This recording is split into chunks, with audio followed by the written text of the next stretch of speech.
Yep, there we go. I'm coming through. Almost thought I was muted for a second.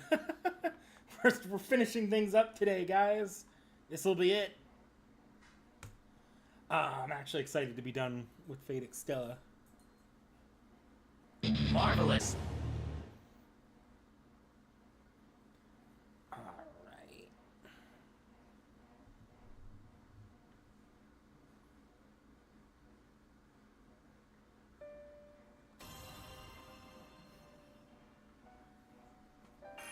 So I'm taking a bit of a gamble today with how I'm approaching this. Oh, I should send a live. I didn't send a live now notification in the Discord, did I? Someone's out cold. Okay. Quick little live now.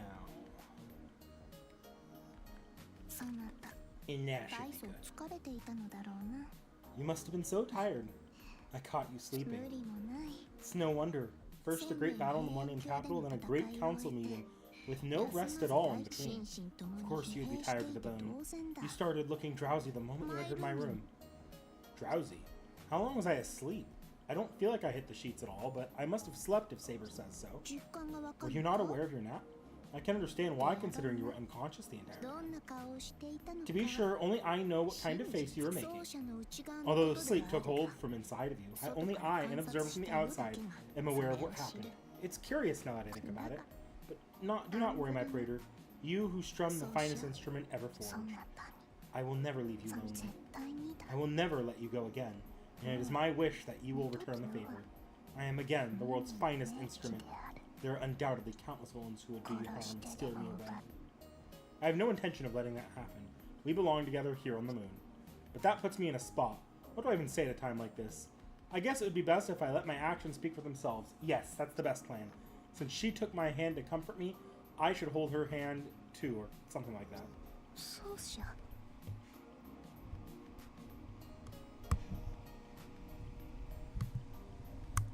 Sorry, fucking with the mic a little bit. My praetor, what are you doing so suddenly? Hi, T.H.E Origins. If this was the you of the mind, I could understand that sort of aggressive behavior. The mind is where one's passion dwells, but you've merged the soul already. Could that be what Castor means? Oh, I already read this, haven't I? I read this last time. I'm just gonna... Because Castor's about to bust in here.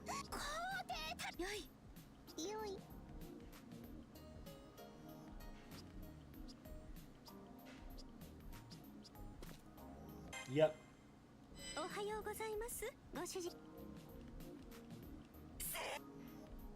Shock Tama.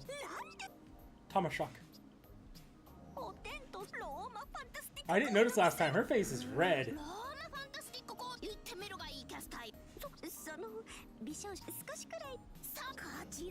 Maybe it's not red. I'm also colorblind, so, and it's like red-green colorblind, so her face might not be red. It's hard to tell.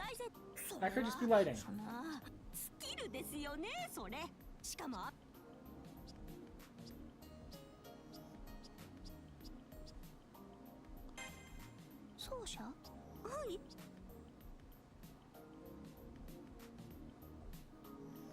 No chats, huh? Okay. Let's take a look at anything fun and new. Heal, cure, resist flame. Okay. What's our next fight? I need a resist flame mystic code then. Because that's resist frost.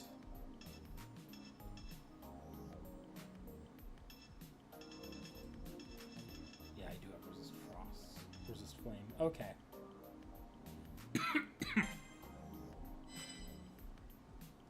And then I've already filled up the skills. Yeah.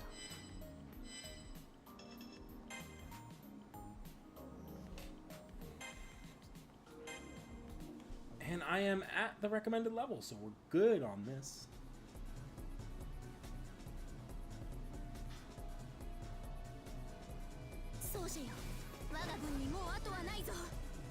さて戦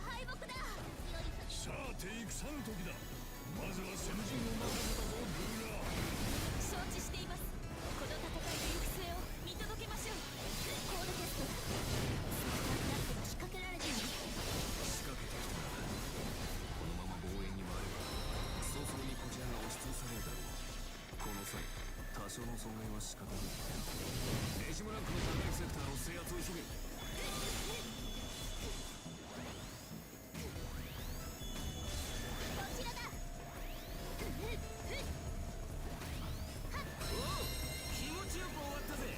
そっちの調子はどうだい？コードキャストだ。奏者よ。なかなかね。ですが騎士の誇りにかけて守り抜きます。I have time before that invasion really starts.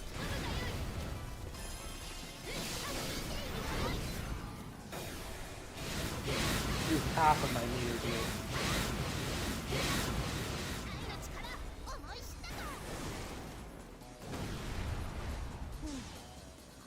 Alright, max captured. 弾も感激しました。いいぞ。そのセクターの価値は大きい。くれぐれも敵の進行に注意しろ。奏者、このエリア、そなたに捧げよう。では第二陣と行こう。 Now time for the second unit to go. Heavy infantry unit, show me your power. Ah, son of a bitch.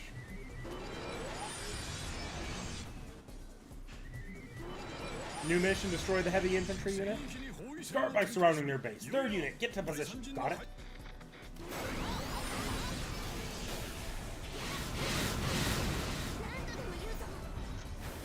I could capture this in an instant.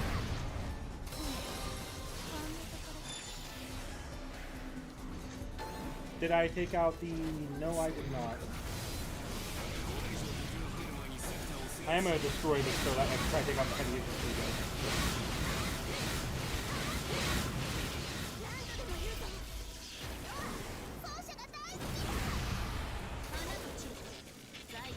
And that... このまま放置しておくのは危険すぎる。ひとまずは奴を退けるべきか。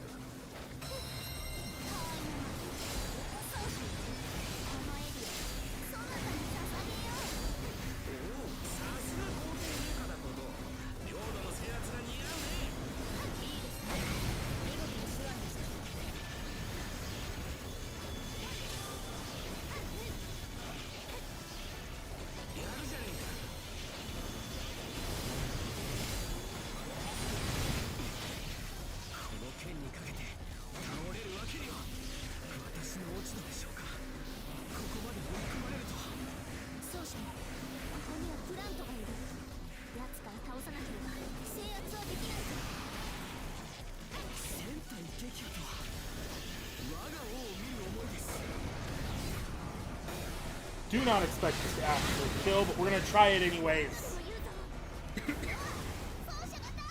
I also need to stop that plan. Oh, that actually worked. Huh. I want these.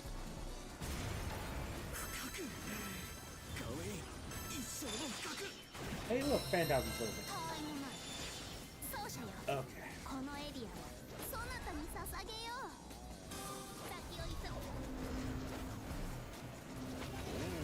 白騎に打ち勝ったか。見かけによらぬ強引よなルーラー。それにしても強敵でした。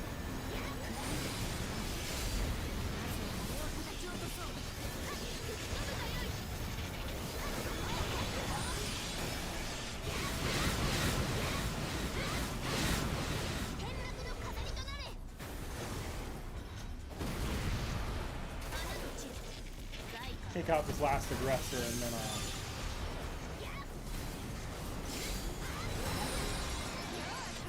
go stop that servant.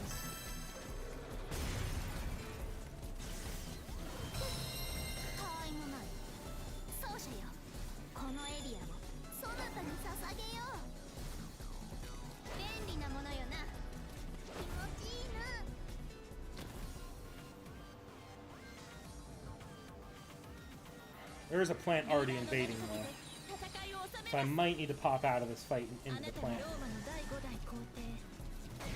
Where is John? Oh, there she is.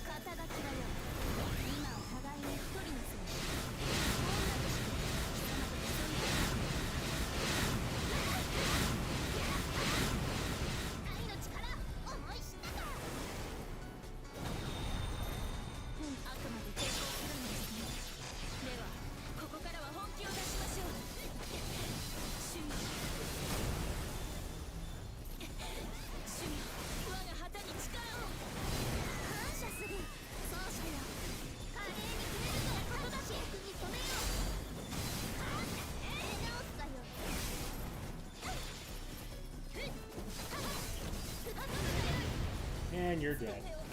See if I can get that Phantasm Circuit and then get... I can take this sector before that station goes through.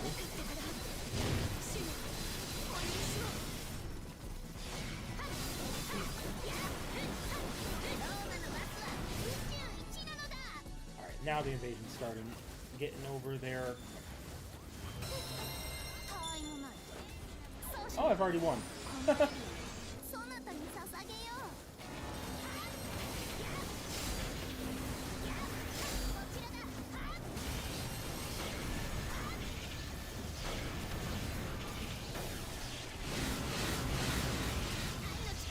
Oh, and it forced me out of a combo because of the cutscene. Is that going to summon a servant, or am I going to a boss room?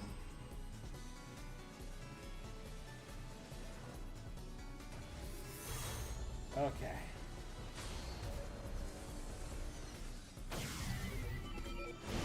Alright, no, it's summoning Iskandar to fight me.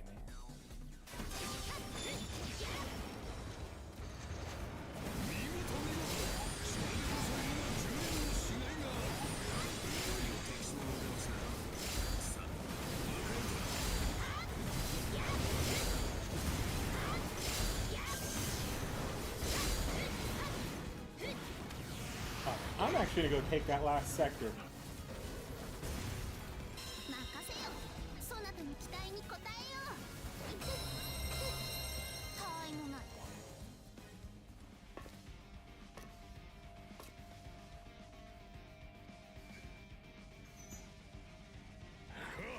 Splendid, splendid. I'm pleased you've managed to defeat my men-at-arms and make it all the way here. Accept my admiration. However, I never expected this. How fortunate that I would cross paths with a servant capable of keeping up with my art. Indeed, it was a vicious battle that had us on the brink of death. You truly are a top servant in command of superb men. Most impressive. But we reached the end at last. Prepare yourself, pawn of the Emerald Star. As long as I have my praetor at my side, glory shall shine upon me. My talents are no less brilliant on the battlefield. My swordplay sings the dulcet tones that elicit the most thunderous of applauses. You trust your insults with grace and authority. Your boasts are filled with pride and confidence of a rose that plumes on the battlefield. Allow me to state this plainly. You are truly a hero. I pray that doubt will never cling to your footsteps. That will never bend nor break in the face of danger. Stand by your own words, even as I trample you underfoot. I can feel it even from within the regalia.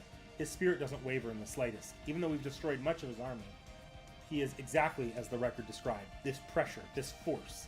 I'm struck by a feeling of tension and blood-curdling fear, unlike anything I've ever felt before. Even standing in front of 9 heroic spirits doesn't compare to this. I'm glad that I'm inside the ring right now, because if I had a corporeal form, I'm sure I would have been embarrassed. I would have embarrassed myself in front of Saber. An army of 10,000 men would be no match for this great heroic spirit. The great king who invades, trampling his foe, roaring the proud song of victory at the end of his march of conquest. I know his name. His name is Iskandar, the king of conquerors, who established the supremacy of Macedonia. Macadamia nut. Iskandar, you say? Even the enlightened ruler Gaius Julius Caesar admired the imposing great king. To face you in battle is the greatest of honors. However, on the battlefield, only one sword speaks true. You have my respect, mighty king, but I shall cut you down along with your mantle. My name is Nero Claudius Caesar Augustus Germanicus, king of conquerors. Face my blade. Oh, so you're that Nero Claudius. Now I have a closer look at you. My eyes are nearly blinded by all the red and gold. I see now the air of Rome is all around you. But this is quite the surprise. I never knew that the famed tyrant was so skilled in the art of war, and for you to reveal my true name, do you have a particularly skilled scout on your side? Or could it be that the wizard you have hiding in that ring has invoked some curious magic? In a certain sense, yes. But it's not something in the realm of the Codecast. We found ourselves in a rather curious predicament. Saber? What is the matter, Emperor Roses? Your blade is suddenly clouded with doubt. The reason why I waited here for you is to claim your head, of course. If you speak of your desire to join my force instead, I'll take that under consideration. That is my line, King of Conquerors. I simply thought something to be strange. Well, you've piqued my interest. That's what I like about you. You're too straightforward to be malicious. Speak then, sate your curiosity. Then I shall ask, what circumstances have led you, of all people, standing among the forces of the Emerald Star? I know not of the King of Conquerors' original nature, but your powerful words and overflowing spirit embody the Iskandar portrayed in legend. You are no anti-hero, seeking to thrust the world into chaos. Why is one of history's greatest heroes content being a mere pawn of the malevolent star? It doesn't look as though they have meddled with the inside of your mind, That's actually something I was curious about as well. What in the world is going on with this great hero? Just as Saber says, he doesn't look like he's being manipulated. As far as I can tell, and he must be doing this because he has something else in mind. Well, you see, there are certain circumstances, and I have my own reasons. You're asking me something that's difficult to answer. No matter, I'll reward you for your masterful defeating my men-at-arms up to this point. You know of the maiden who goes by the name Altera. Of course I know her. I crossed blades with her and I lost. Afterwards, I had to weigh certain considerations, so I decided to fight on her side. She calls herself the embodiment of destruction or some nonsense, but it makes not a shred of sense to me. Is destruction the true nature of battle? At the very least, that is not what I fight. Then what does it mean to fight? For what reason do we raise our swords? That girl is missing some of those crucial answers inside her. So I thought to myself, I will have to fill those answers for her by showing her the way I fight. My campaign of subjugation, my endless rampage. Nothing I do is different just because this battlefield happens to be on the move. Of course, I have no way to confirm that she's properly paid. I don't understand all of what he's saying, but maybe, just maybe I understand a little bit of it. The King of Conquerors sent something strange in Altera, who fights like a machine and yet calls herself the embodiment of destruction. He's trying to convey something to her simply by being his true self, by fighting exactly the way he did when he was alive. Something like that, at least. I see. Even though we walk different paths, you and I have the same goal. My praetor and I want to save Altera from her disastrous end. For that purpose, I will pick up my sword and cleave through an army of thousands. No, we are not quite the same, King of Conquerors. That's right, Tyrant. There's a slight difference between us. All I intend to do is teach her a lesson by showing her the extent of my might. Then show me. Show me how you fight not for the sake of destruction, but for something else.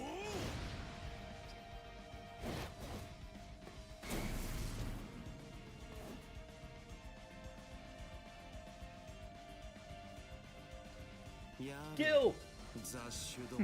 The mongrels are at it again. Their barbarity shines through the battlefield. Those cretins are like two peas in a pod. Now what shall I do? If this battle fails to amuse me, perhaps I should put the mongrel on our side down along with that charlatan emperor. King of Heroes, what do you mean to say? The flag-bearing woman, what is it? I am busier than you can imagine. Go speak to a wall if all you want to do is mutter inanities. Why do you obey Altera? Unlike me and the King of Conquerors, you were not selected by the Moon Cell. I cannot see a single reason why you would bother with the Emerald Star. And yet you even volunteered yourself to be second in command. Why would you do this? Obey? Me? Obey? Woman, do you honestly expect me to bow my head in fealty to that girl? This is truly hilarious. You could moonlight as a court jester. That was an amusing joke. I may even have to consider adding you to my vault. I do not jest. That was quite the accomplishment, making me roar with laughter. I'll reward you for it. Why, it's a simple story. As I was riddled with unimaginable boredom on the far side of the moon, I felt an awakening in the Zero Dark. It had been 14,000 years since the advent of the Malevolent Star. I hold no memories of that event, but there remains a certain faint connection. Either way, I was certain I would make for a grand spectacle. I mentioned my profound ennui, yes, and so I took it upon myself to intervene. This battle nears its end. My father's contract, the base of my divine legend, is nearly finished as well. I wonder what end she will bring upon this generation. Even I cannot see what the end entails. You too should ruminate on on what may transpire as you babysit the moon cell. そのようですね It seems you are correct. 今回の Who 道 can は say 難 what might しい happen if only I had the clarity of あな purpose た that のよ comes う with に facing a 分か clear りや evil すい such 悪 as の手 yourself. You finally regained your composure. Go on then, ride home on your high horse. Even your doubts will bring me some measure of amusement. Yeah, we're not dealing with you yet, Miss Kendra. 伝説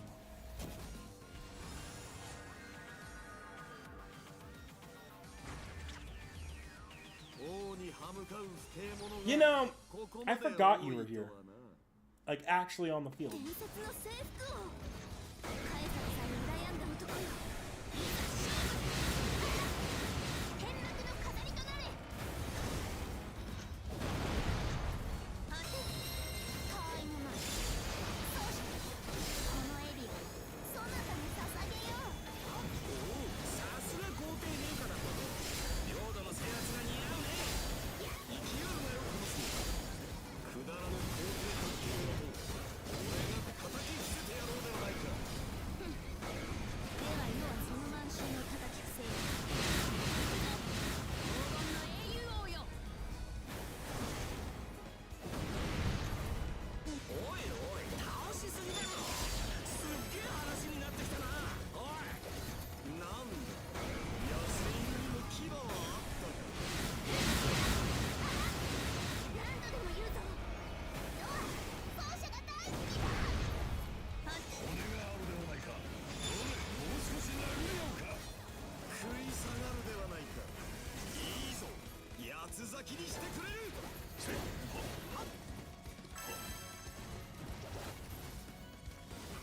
Where is that noble phantasm circuit? There it is.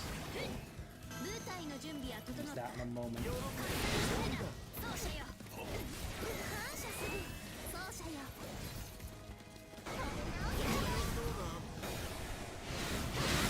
愛の力思い知ったかやるではない感謝する奏者よ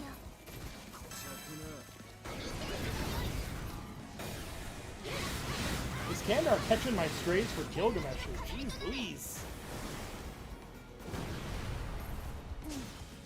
こんなところかたまらんの勇者との戦いとはこうでなくてはなタイムタイムマンとろける時だムーンセル Hi, Jens. 完全武装だが兜は脱ぐ世なのであったタイムマン奏者よこのエリアそなたに捧げようおおさすが皇帝陛下だこと領土の制圧が似合うね少しばかり優吾をやろう一時の命ありがたく思えよぬかったいいのをもらっちまったわい見よマスターする Dang, didn't get to pull out my NP.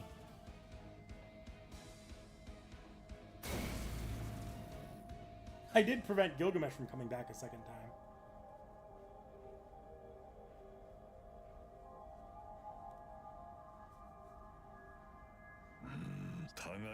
Place your pride on the line and fight for supremacy to a single sweep of your sword. That's what I mean when I say call. To merely attack and steal and burn to the ground. How could that slake anyone's interest? And especially if, yes, this is good. This is a satisfying battle. As thanks for filling me with such joy, I'll allow you to trumpet your victory to the heavens. This has been a whirlwind, I have no regrets. The King of Conquerors shall take his leave of the moon. Emperor of Roses, no, Sword of Roses. Farewell.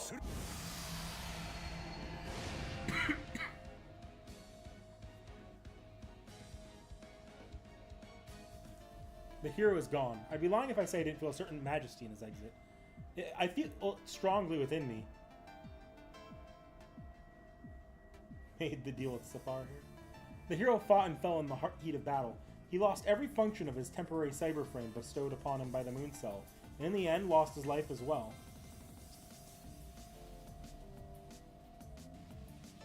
I'm at a loss for words. If Altera were here, if she'd seen this, would she have felt anything from it? I don't know. I can't say for sure, but I want to hope. I want to hope that she'd seen it too.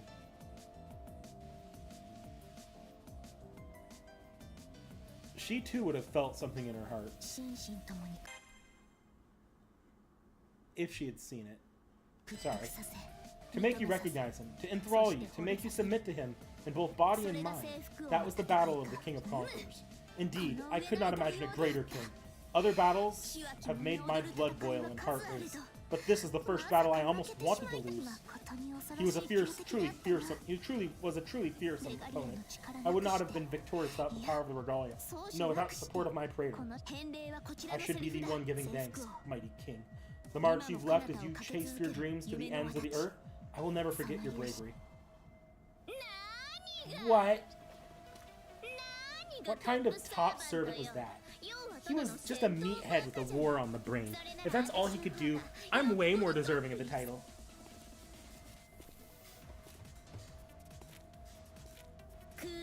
I am the greatest idol of all time. An abominable top servant. Yeah, that's who I am. Everyone will know my name throughout Seraph as the most beautiful, the cutest, the most painful. No, I won't be limited to such a small stage. I'll be the #1 galactic super idol of all of Seraph. The umbral star, the galaxy combined. I know that voice. By the gods, you are a blood-crazed beast when it comes to sensing the mood. Praise me, envy me. Sorry for being a little late on the stage, but here I am. I am the servant who will put an end to all other servants. When they say high-end servant, they mean me, corroded Elizabeth Bathory.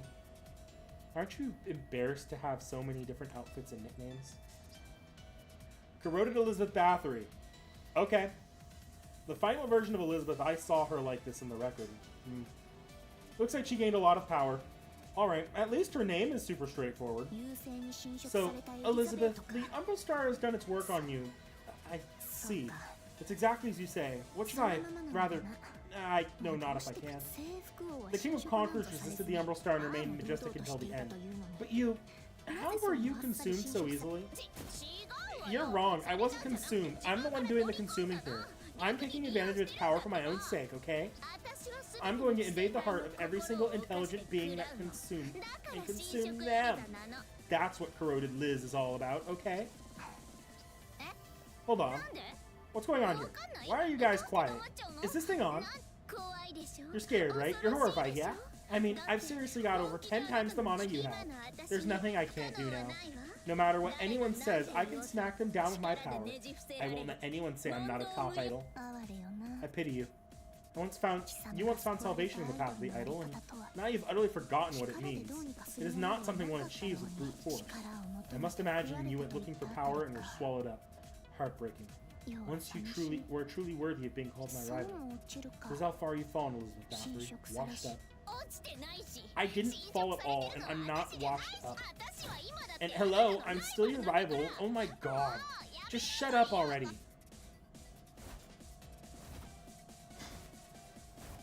Moon Cancer Liz 1.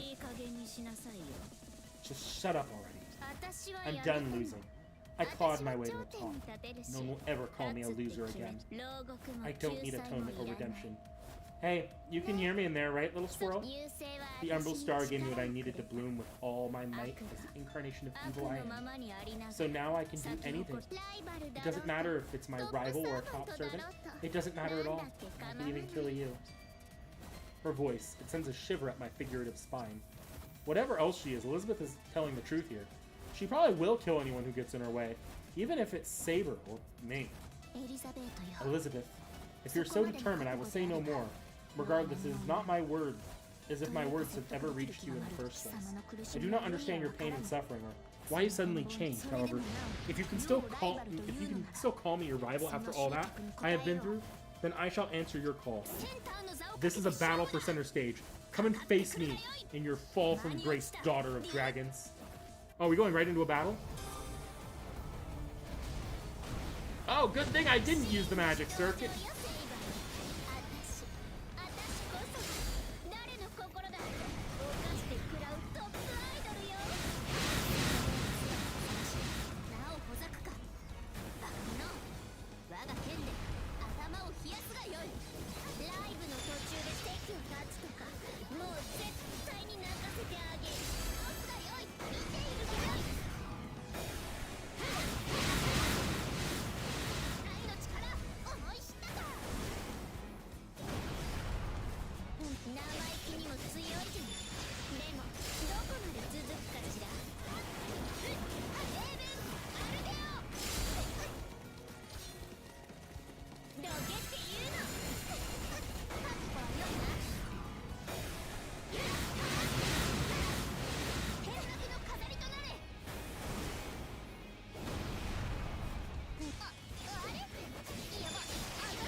Not who I intended to use it on, but okay.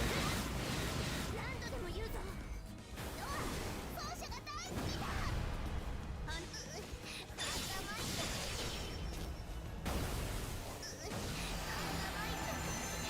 目障りなのよ。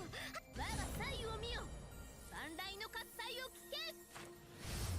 インペリウムの誉れ。 This is already a cancer.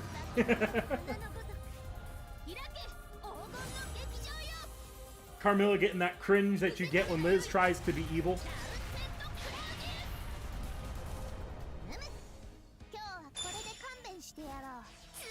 Strong, so strong, good. You have to be in order to be my rival. Oh, you're so strong. I can tell you have 2 pieces of the regalia. It seems you're a hard one to kill, but that doesn't mean I can't kill you. I haven't even started yet. She's strong. I can't deny that corroded Elizabeth Bathory is a fearsome enemy. It wasn't that hard. Even discounting the fact that we're exhausted from the fight with Iskandar, this Liz stands head and shoulders above her usual self. Yes, my praetor. She is an entirely different entity from the Elizabeth we know. This is such a good feeling, Saber. I'm finally looking down on you, and the view is incredible. I should praise you. You're actually pretty strong. I have the power of the Umbral Star, and you have the power of the Regalia. We're a good match now, don't you think? Guess it was a little presumptuous of me to assume I'd squash you like a bug. So then, come to the Zero Dark. I'll leave the door open just for you. I don't need the Regalia anymore. I'm kidding. Gonna get my hands on something much, much, much more powerful. And I'll do anything for it. I'll be waiting to welcome you there. The more you struggle, the more everything will fall into place, exactly like I have planned. Yeah, first I'll defeat Altera, then I'll take care of that gross Archimedes. And after that, you'd better prepare yourself, Squirrel.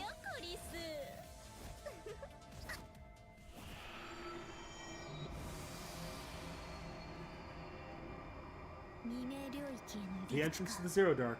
We've completed our first goal, at least. However, it's true that we don't stand a chance like this. The power of the Regalia. I will have to truly brace myself. The boss of the area should have been Iskandar, but seeing as how Liz opened the entrance, maybe the boss's rights were switched to her right before he was destroyed. Either way, just as Saber said, we've managed to complete our first goal, even if we did come out of it pretty torn up. We normally don't have a way to get to the Zero Dark from Seraph, but the path is open now. Although I don't believe everything that Elizabeth said to us. As far as I can tell, the entrance is stable. The observation results agree. The space that was opened as the entrance does remain stable, by the standards of such things. At the very least, it won't close of its own volition. You should head back to base first and rest before going any further. I salute you, both of you. Now I highly recommend you recover your mind. Yes. You're right. Irksome as it may be, I fear I may be nearing my limits. I trust you have no objections, my praetor. Let us nurse our wounds in my room. The true battle is yet to come.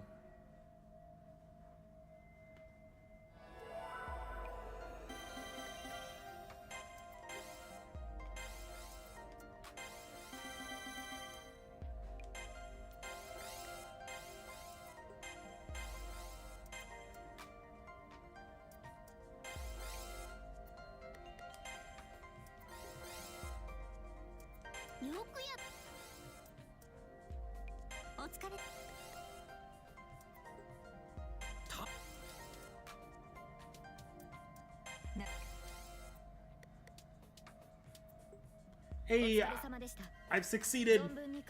When did you get here, Artoria?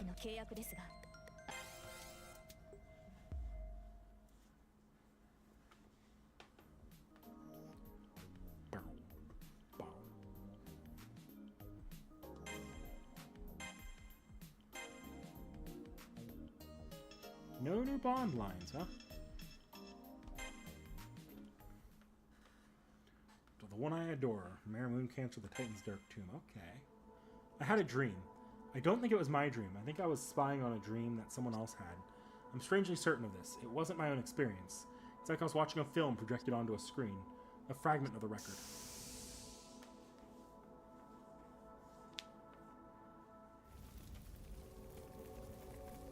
The sea of stars, a teardrop, the burning earth, the downfall of the gods, the ravaged planet, the end of civilization and the destruction of life.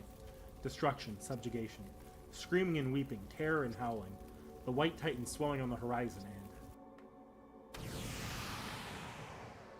Excalibur!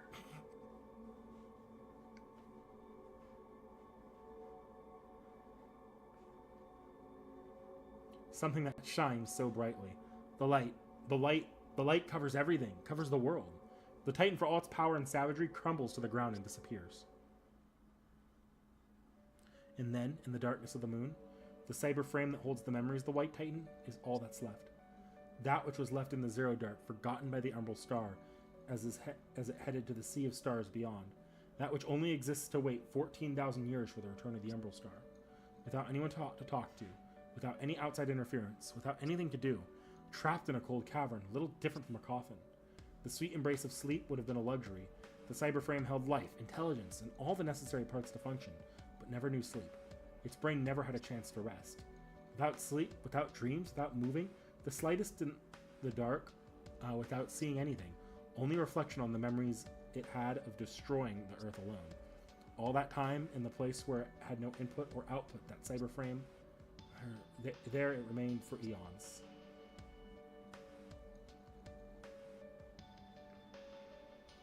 All alone. My praetor, you finally awakened. You seem to have had a troubled dream. Your expression was stricken with grief. I half expected tears. What manner of dream did you see, my praetor? When I see that your face in such anguish, I feel like my heart is being torn in two. My fuzzy consciousness clears as Saber's voice reaches my ears. Was this our first time sleeping in the same bed? Or has she slept by my side for countless nights? It's comforting to wake up to such a warm, soft presence. Saber's golden hair shines like the sun, and the sight of it shakes some of the heaviness from my eyes. How many times must I remind you that I'd rather be compared to the Muses than the sun god's soul? I demand you greet me again. I at least would. Unfortunately, day breaks upon Seraph. The restfulness of night is over, and we must be ready for battle. We haven't the time to give ourselves over to the temptation of sleep. I must ask you, my praetor, what did you see in that dream?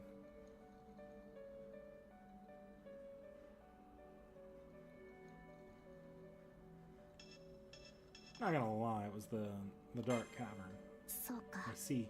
I thought it might be that. Then I must have borne witness to the same dream as you. At Saber's urging, my mouth opens on its own. I somehow string the words together. I tell her what I saw in the dream, floating somewhere deep within my mind. The story of the White Titan that turned the ground into a sea of fire, and then finally headed beyond a distant horizon of bright light. In the long, unbearably long days within the shadowy Zero Dark. All said, it must have been 14,000 years, you say. The Zero Dark, the territory that was rejected by the Moon Cell, yet somehow still exists within it. You and I know that it's not necessarily a world of darkness. We know this because we have touched the record that was sent across space and time. An isolated space closed off for the ages. That's what the Zero Dark is, as far as we know. There's the far side of the moon, an imaginary space on the other side of the moon, where all humanity's evils are sealed away. That's separate from the Zero Dark, since the far side is still considered part of the moon systems. The Zero Dark is a territory of deep shadows visible from neither the inside nor outside. We already know what lies inside there. The Ark of the Stars, the external memory unit injected into the moons by the Umbral Star. We know the boundary is there to keep the Ark quarantined from the rest of the moon cell. I imagine its darkness resembles what space looked like before the sun, the space where nothing can be born. The moon cell named it the Zero Dark due to this nature. Its corruption is contained but still festering inside, and there the Umbral Star takes root. And of course, it's where the White Titan sleeps. Well, not exactly, because she isn't sleeping. The piece of the Umbral Star buried in the moon, you say? What I saw in that dream was nothing more than an all-consuming darkness. It would be no exaggeration to say that the only thing she saw for an eternity was the sight of that cavern. But I can scarcely conceptualize a span of 14,000 years. It is too long for me to even comprehend. I certainly can't imagine it either. There's no way I could. Even though I experienced everything in that memory as a dream, it was more like looking through sheets of data. It was nothing like living it myself. They say a master who forms a contract with a servant sometimes experiences events of their partner's life through dreams. The dream I had was even less real than that. It was more of a copy of a dream. I don't think that I was able to pick up on the same things as the Hakuno Kishinami who sent me this record. A record is a record. It's a combination of images and sounds. It doesn't copy over the emotions the recorder feels when the record is made. It's only a means of absorbing information, like reading a book or watching a movie. What you take from it is up to you. Oh, but still, I feel the same way. I did not tell you earlier that a servant and master see the same dreams. I cannot comprehend the idea of 14,000 years of solitude. The only thing I understand is the emotion stirred up within my heart. Is saving Altera Vassal the Umbral Star truly the right thing to do? More importantly, she's not going to steal my crater away, is she? Of course, I fear that as well, but no matter how I try, I cannot forget the sight of her at the end. I wish to save Altera, and not simply because you wish the same. Oh, I suppose part of it is for your sake, but this is something I chose for myself. I will deliver Altera from that crushing darkness, simply because I want to. This is the reason I fight with you.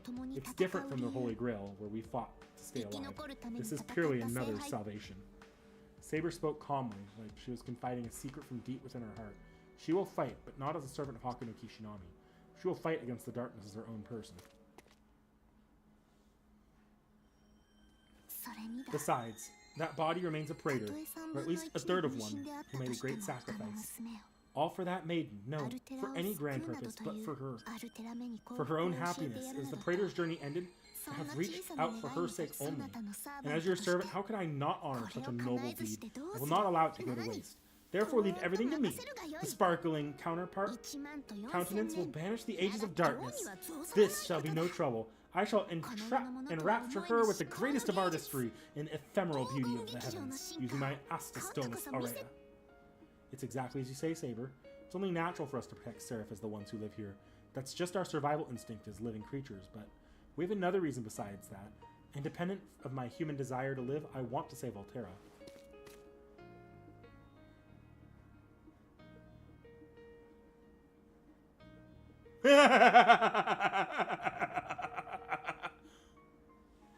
Miss Castor?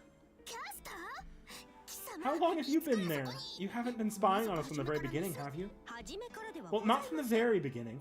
I'm sure my delicate feet would have found your face otherwise. I just came in a moment ago. There's no answer when I knocked, so I thought this might be my chance to catch them sleeping. But lo and behold, you two were gazing into each other's eyes while rambling about saving that white titan. Anyone in my silken shoes would have been frozen in shock. Are you against it, Castor? You seem to hold a grudge against her. I had suspected that you might not be enthusiastic about this plan. Well, of course I wouldn't be. Neither you nor my husband have any idea how troublesome it was to fight that giant. But, well, it seems like the situation has changed since then, hasn't it? And I can't say I don't understand the tiniest bit about how she feels. In the past, all who fought to destroy the giant met their end. However, no one ever fought to save her instead of destroying her. As someone who she once vanquished, I want to see how this all ends. Castor, I never imagined you would say that. Did you become a better woman after my praetor discarded you? Is that it? I have not been discarded. I'm merely letting you take point this time because you're more suited to hacking and slap. Oh dear. Anyway, I'm more worried about how my husband will fare, being so unbelievably good-natured. Yes, of course. I do love that you're filled with the spirit of philanthropy, that you constantly invite trouble to your side. I understand that, truly I do. But surely you realize my love eclipses yours, and that my praetor loves me rather substantially in return. Say what you will, I will be here protecting our home base. My husband's home. The place where my dearest rests and heals between battles with the forces of destruction. And so, Miss Saber, please remember one thing. Take good care of my beloved. Indeed, of course I will.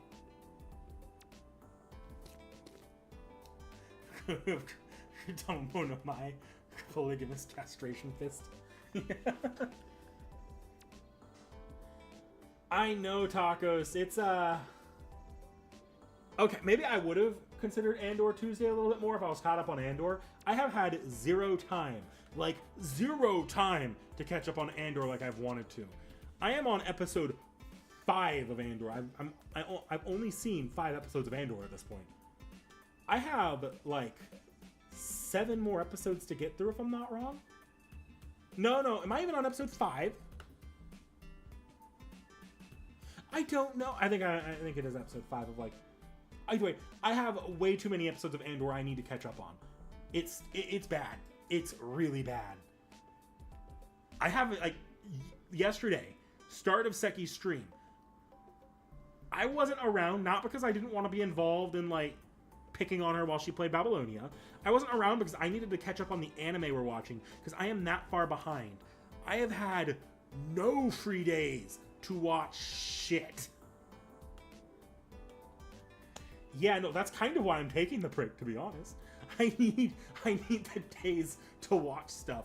I am behind on literally everything I'm watching right now, whether it's for the channel or for my own self. Like, I had to pause Hero Academia Vigilantes. I was watching that pretty consistently week to week. I am just in like, don't even get me started on writing scripts. I haven't even had much time to do that.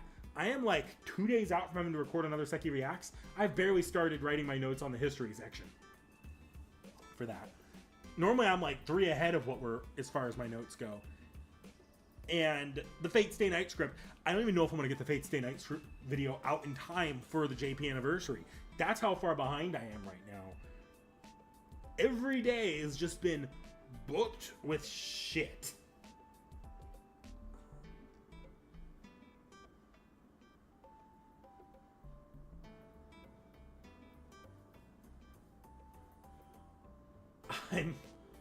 I'm just like,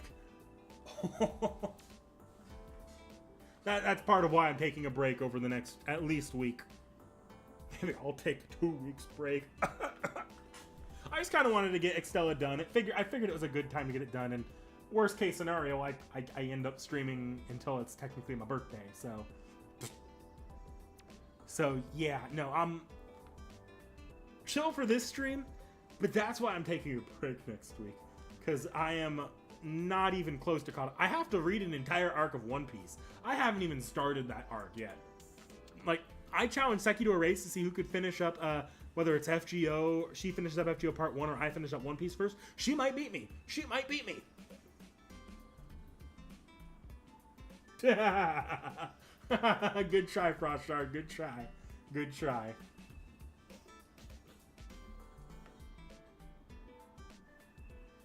Yeah, this Friday's Reacts is a long one.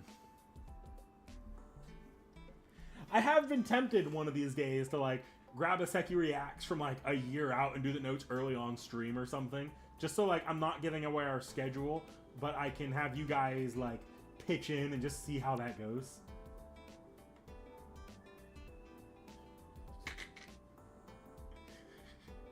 Look, Frostshard. Look, tempting as it may be, I don't actually need the help. This is going to be one of our simpler servants, the one that I'm working on now.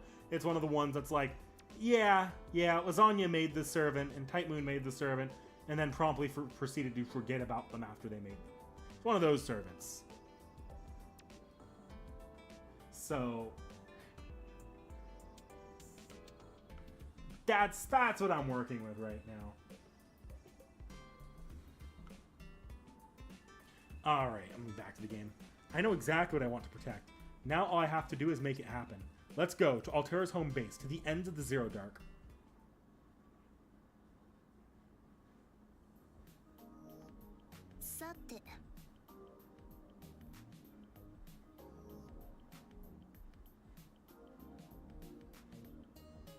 I don't know if I tell everyone, but I might tell Seki when we do that. I might tell Seki to do the write down her guesses at every single one of those. Everyone else, I feel like it'd go over their head, but Seki, it could be funny. Like I'll say, it's not Eric Bloodaxe. The one I'm working on now is not Eric Bloodaxe levels. It really ain't. But the servant I'm working on now is, I'll say, it's a Lost Vault servant. It's a Lost Vault servant, so it's not Eric Bloodaxe levels of Forgotten About. It's just, it's one of those servants that came and they went. They haven't really had another event, like a major event surrounding them. They haven't had any alternate forms. It's been a pretty one and done servant, which is unfortunate. I kind of like this servant in their original appearance. Yes, yeah, no. It is a servant with a strong enough history section for Seki to yap a little bit. Eriku.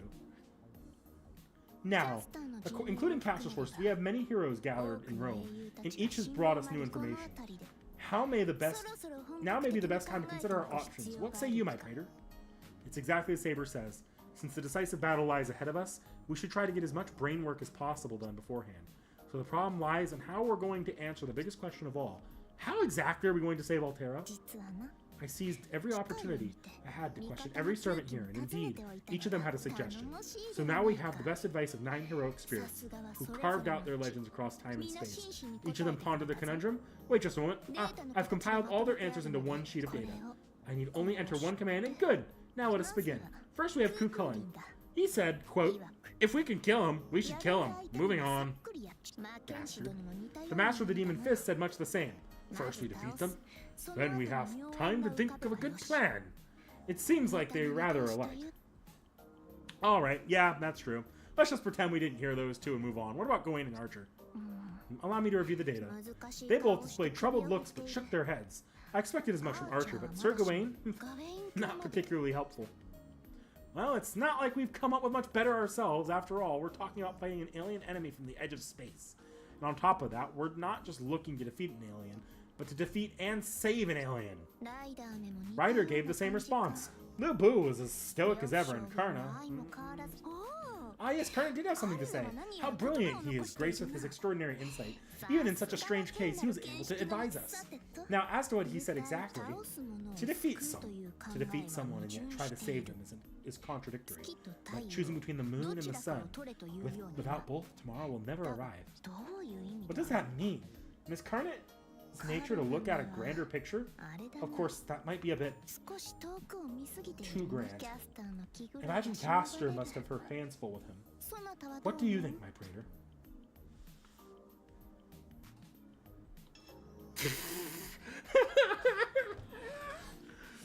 I'm gonna play the dummy. I think he means we'll definitely save her. A fine choice of words, even if they bring us no closer to the answer we seek. You two are so dumb. You guys are stupid.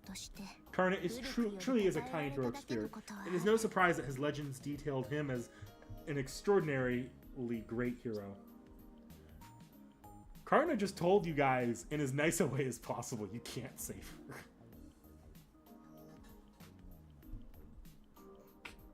Right? I didn't misread that, right?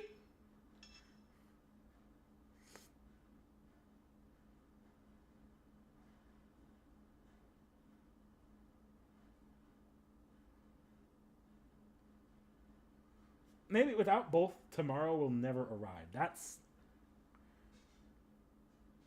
choosing between the moon and the sun.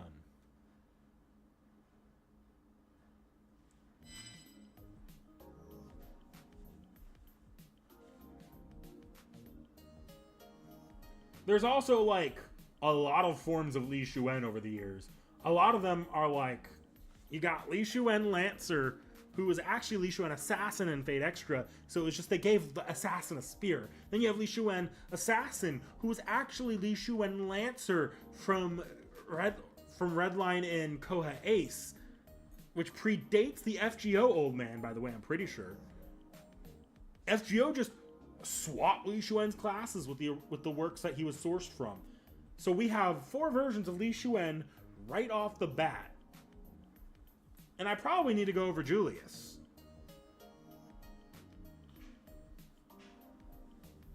No, Li Shuen is going to be a lot of knick-knack, and there's going to be a lot of knick-knack yapping. Oh, I still have faith in our planning. A way to save her. One single task to accomplish, and we may well already have the power to do so. The Regalia, the royal authority of the moon's holy grail. As far as Seraph is concerned, it's a machine that can grant any wish. Since we have 2/3 of it in our possession, we should be able to do just about anything. So really, all we have to do is hammer out the details of that plan.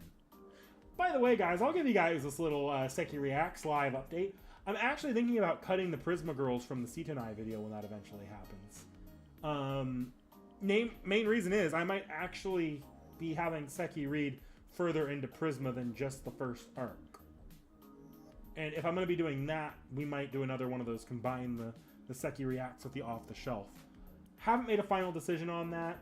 I'm going to see how Setonai and Lohi, when I do get to Setonai, by the way, I'm going to see how Setonai and Lohi do together and whether or not FGO does anything new with them in the meantime, but because Setonai and Lohi, they'll be in the same video regardless, and that's already adding a little bit more onto the same video, so it's not a video that I'm worried about extending out by adding the Prisma Girls, and the Prisma Girls probably would be fresher on Seki's mind after doing an arc of Prism Ilya, which would probably be like half of T.H.E, or I'd probably take us through the anime equivalent of the season 4 of T.H.E, or of Prism Ilya.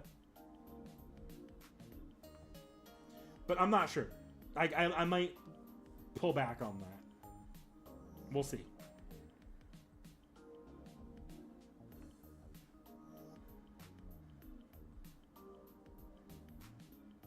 You'll have to wait. We've actually already recorded the off the shelf for the Prism Ilya volume. I don't even have it at my apartment right now because it's technically in Seki's possession. I have no idea when that's going up. That could be a solid while out because we're actually farther ahead on off the shelves than we are on Seki Reacts. But Prisma is on the schedule, and it's going to be coming up sometime before August, I'm pretty sure. I think it's going to be going up in the maybe Fate Week, what would be Fate Week, so an anniversary, so around early July. But I could be wrong on that. It might be sooner, it might be later. Yeah, that's the thing. I didn't do it with the Prisma first volume, and I didn't think about this till after we'd already recorded Prisma. And I don't really feel like going back for Ilya. I'd rather do all three together, and doing Kuro and Miyu might be better to do it with the either after Dry or doing it after Dry or Dre. I'll just say 3. The third arc. That's kind of where I'm thinking about putting that one. Maybe mid third arc, because that's around when they all release. Doing it at that point, doing a big Prisma Reacts blowout, because at that point I'm not spoiling anything. Because Ilya, technically, if I use her Noble Phantasm, spoils the climax of the second volume.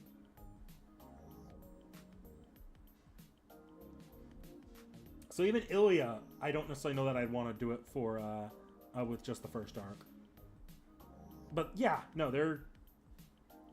And if you're wondering what Seki did to warrant having her read the rest of that, nothing wrong, actually. I'll just say this. I don't mind spoiling off the shelves that much. We both enjoyed Prisma Ilya's manga, actually. Seki enjoyed it a lot, actually. You guys probably going to enjoy the conversation when that eventually goes up.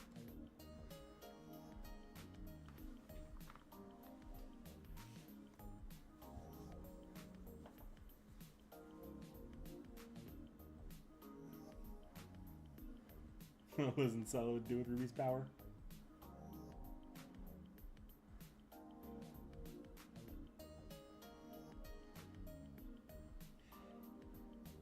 Dry, that's right.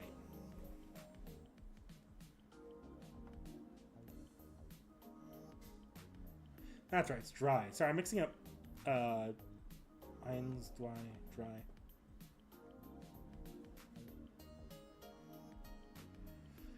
Yeah, that's just a little bit of extra thing there. I guess while I'm yapping on knick-knack plans currently in flux, I mentioned a minute ago that I'm behind on the Fate Stay Night script. Mostly for lack of time and the fact that I've had to focus on catching up on Seki Reacts and getting ahead on them because I need to be recorded before I take a little bit of a vacation. And Seki's also got a vacation around that same amount of time. So we need to be recorded and good to go before then. And so we've been spending a lot of time just really rapidly working on Seki Reacts or trying to improve our pacing that we've been on. And as a result, I've just had no time to script.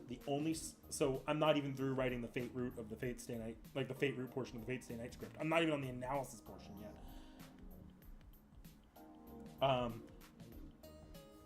What might end up needing to happen is I might need to delay it or release it in part. I could probably do it in parts if I wanted to and do one for each route, and it would come out in a much more timely manner.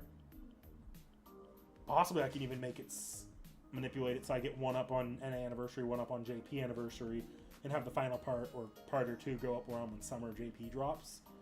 But I don't know that I want to do that. Because also I think the video is just going to work better as one video.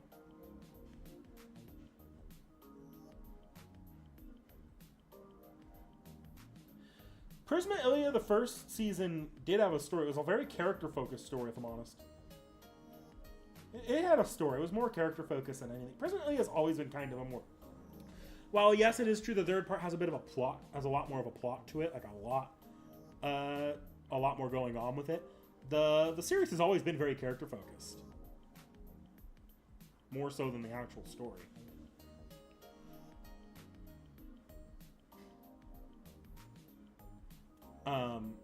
But yeah, no, my Fate Stay Night script's currently in flux on whether I'll be able to get it done in time, and what might end up happening is Extella might end up taking its place, because while the Fate Stay Night script's not done, the Extella script I'm working on in the same manner that I worked on the CCC script, where I'm working on it as I'm clearing through these arcs and then editing backwards as needed. So after today, I'm probably going to lie down, get back to writing the Extella script, and be 80 to 90% of the way done. Like, I need to write up a section on the gameplay, and I need to write up an actual analysis, which is, like, I can do that in one or two sittings, typically.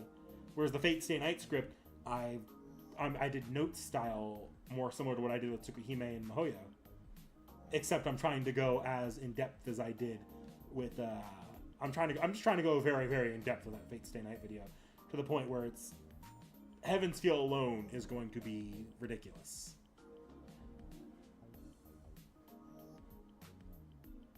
Just got home. Stream's going well. I almost feel like I cleared that first section way too quickly. Yeah, I've been saying that I thought the anniversary servant gun to my head was going to be Solomon Gedia, but no, I think I just got shot. I just took a bullet to the skull. I'm pretty sure it's going to be Galahad now.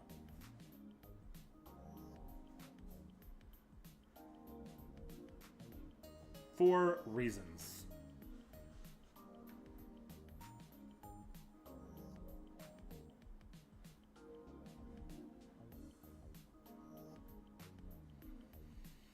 Alright, I need to get back to the game. Not that I'm not fine streaming till midnight, because it'd be kind of fun to stream right into my birthday, but I also have something to do first thing in the morning tomorrow. So.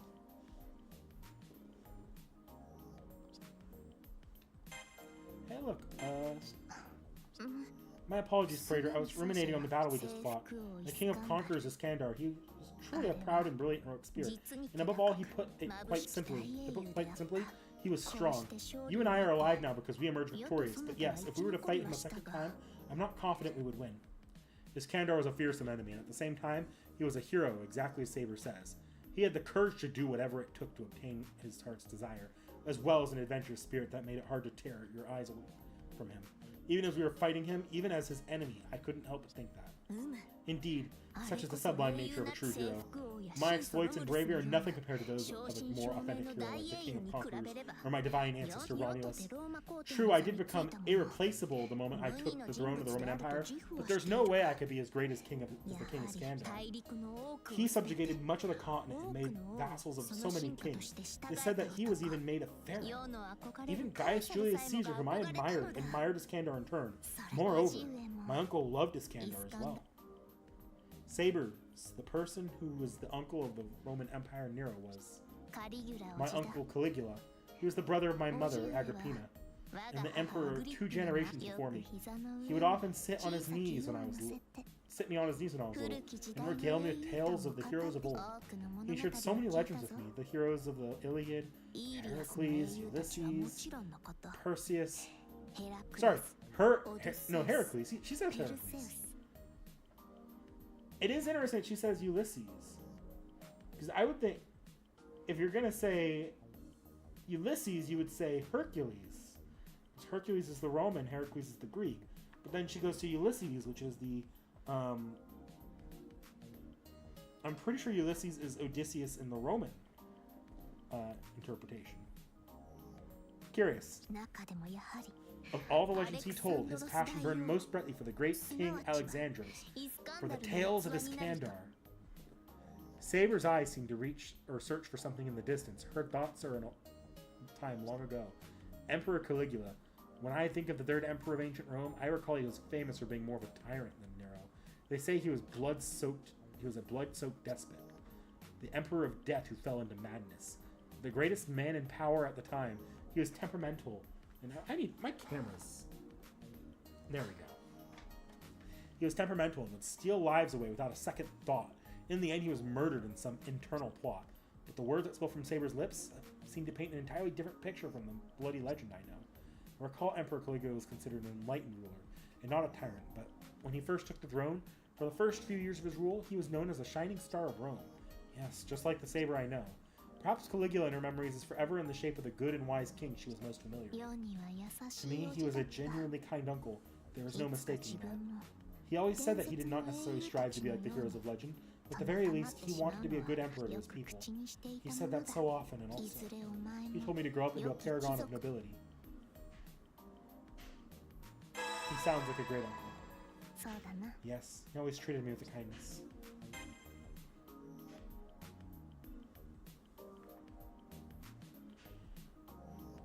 Dakota Goyle, I've been calling that since, like, basically since the first time that those, the gauntlet quests for that character were in.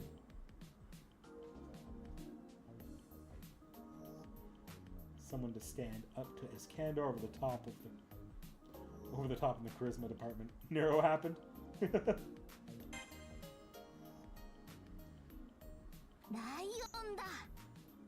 A lion?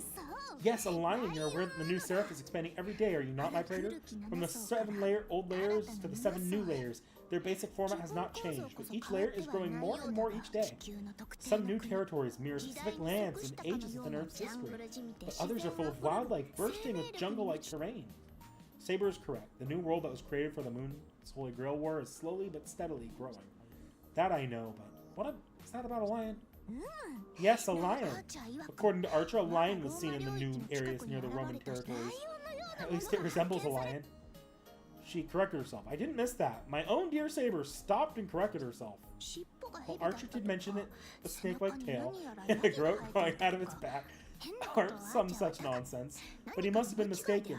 Or it must have been some unknown new species, or some sort of NPC made in the image of a lion family's long-lost cousin. I would love nothing more than to capture and keep it as a darling pet. I picture that for a second. Our petite Saber clinging to a 6-foot lion monster, fluffing its mane, petting it, and calling it a good boy.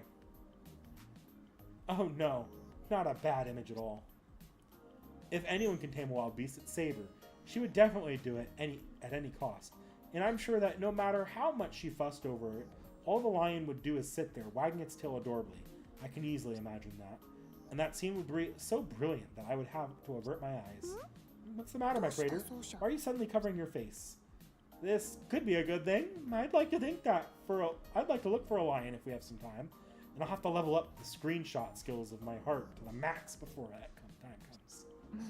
Why are you nodding to yourself? As if you've come to some grand decision. Help me understand, won't you? At any rate, lions are wonderful. I want one to cuddle. I want to play at being Heracles, to cuddle the lion's neck and hold on tight.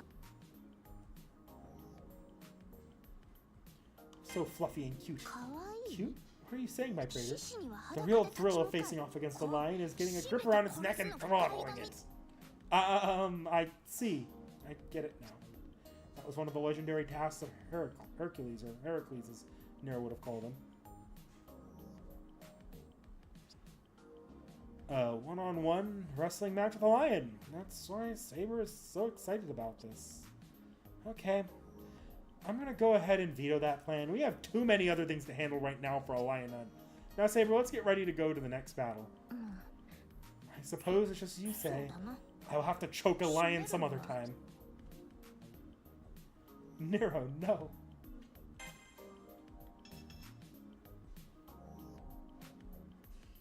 The Roman Stella map. Oh, what was that? That was new. Cohort Spirit Stone. Ooh. Change offensive up.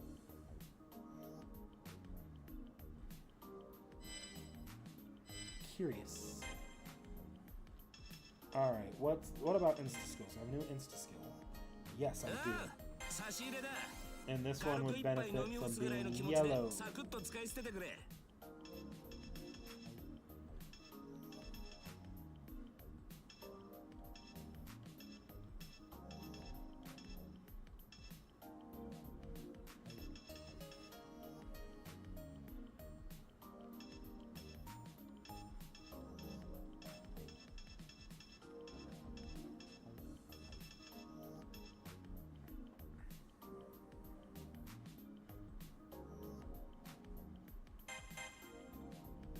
Yeah, we'll boost that. Just go all the way on that. Okay, what code cast do I need? Electric and ice. Oh no, they're making me choose. All of these are in my territories. However, based off where that red ruler's at, we're going to immediately lose one of the ice. And it's probably easier to secure the blue territory, the lightning territory, than it is the ice. Also, there's more ice.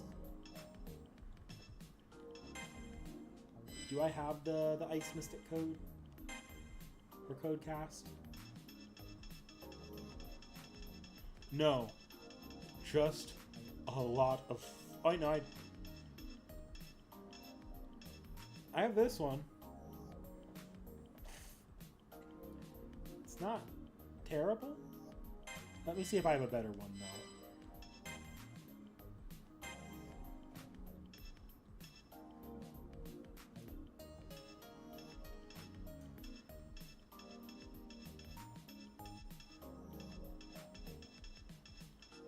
Well, that's the one that's similar to the ones I like. 3 heals, change, resist frost, and a defense up. Yeah, I can afford this. That's just my preferred Mystic code right now, is that style. Okay, stage 5. This might lead me straight into the boss fight, because I think there's only 6. I could be wrong. It might not lead me straight into the boss fight.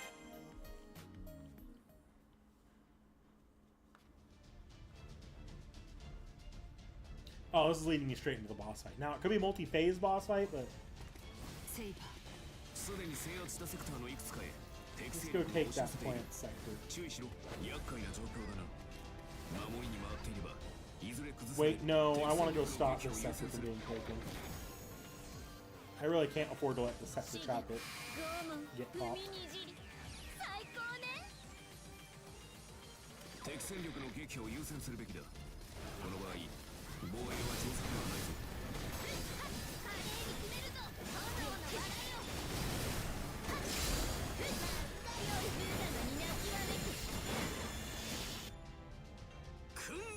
This is what it means to be the king. Gate of Babylon.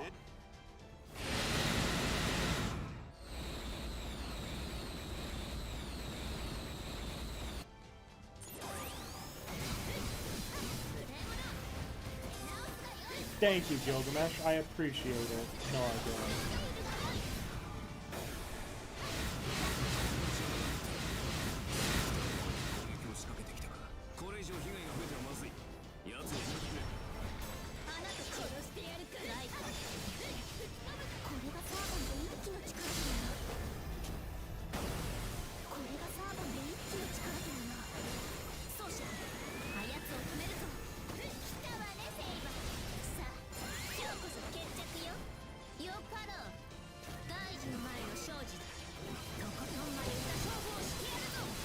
Like to not lose this.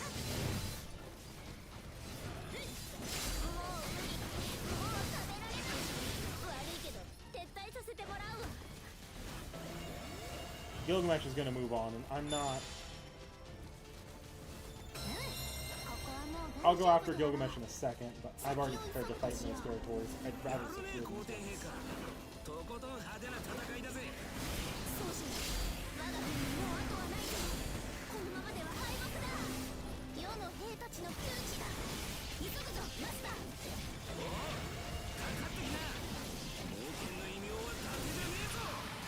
Alright, this plant's gone. Is it worth taking this?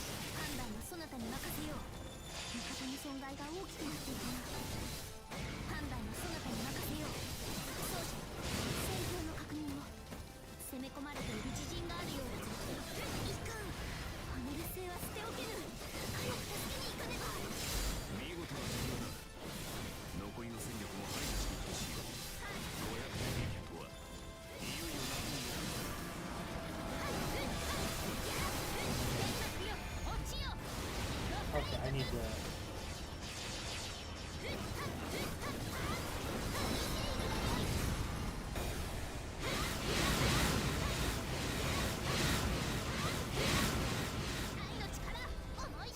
want everything in here to die immediately, so I can't let the... Okay, こんなと good. ころ見事な奏者よ。世は嬉しい。たわいもない奏者よ。 I'm not about to この lose エリ anymore, ア but I need to そ get なた going. に捧げよう。おお、さすが皇帝陛下だこと。領土の制圧が似合うね。 Let's go take out Gilgamesh here before it gets bad. チェやるじゃねえか。まだかすり傷だがよ。いかん、あの劣勢は捨ておけぬ。早く助けに行かねば。いかん、あの劣勢は捨ておけぬ。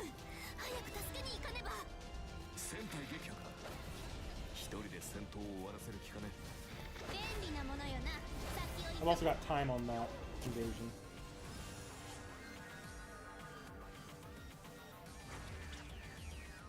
王に歯向かう不敬者がここまで多いとはな。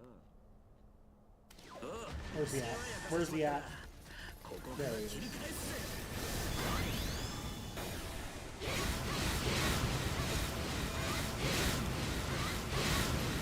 愛の力思い知ったか。生きがるなよ、娘。くだらぬ皇帝特権を俺が叩き伏せてやる。では世はその慢心を叩き伏せよう。行くぞ黄金の英雄王よ。なんだ、野生犬にも牙はあったの。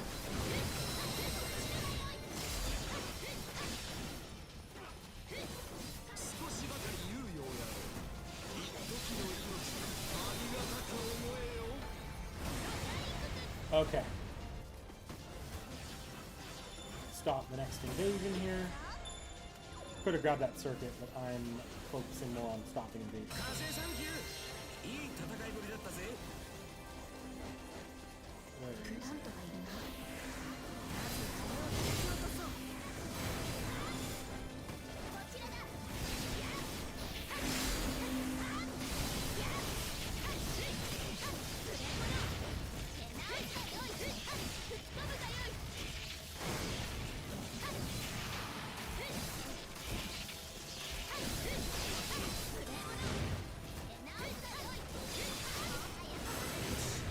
発生源を潰したわ。これで敵の進行が弱まるはずだ。手間を取らせようってもはや楽には済まぬと思え。 And he's back.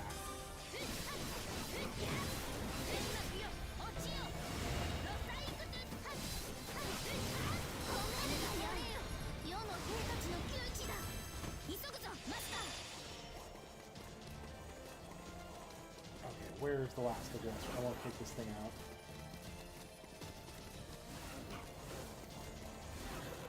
This is also one of the worst designed arenas. Okay. Like, it just wastes your time. Back here? Oh, there you are.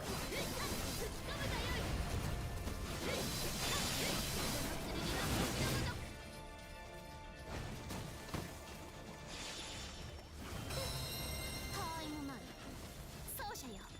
このエリアをそなたに捧げよう。いい成果を出したようだな。こちらも見習おうとしよう。 I can stop that plant before I do it, Gilgamesh.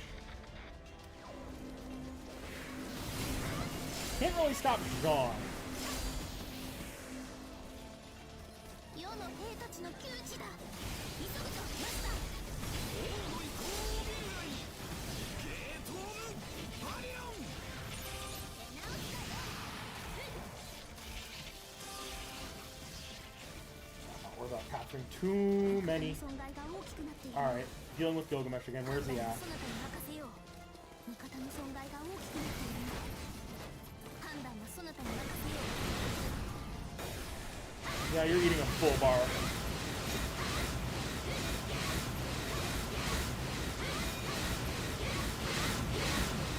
何度でも言うぞ。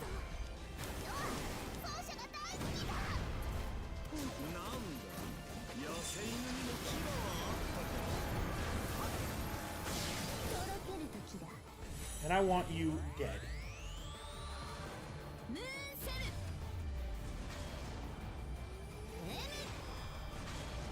完全武装。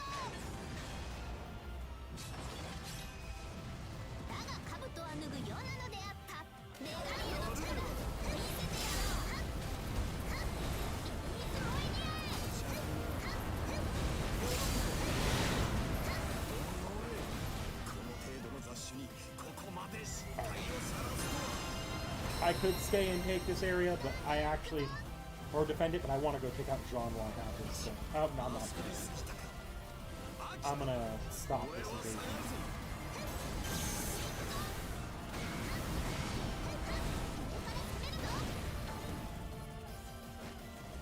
Okay, now I'm gonna go fight Jean. 世は満足だ。ここはもう大丈夫であろう。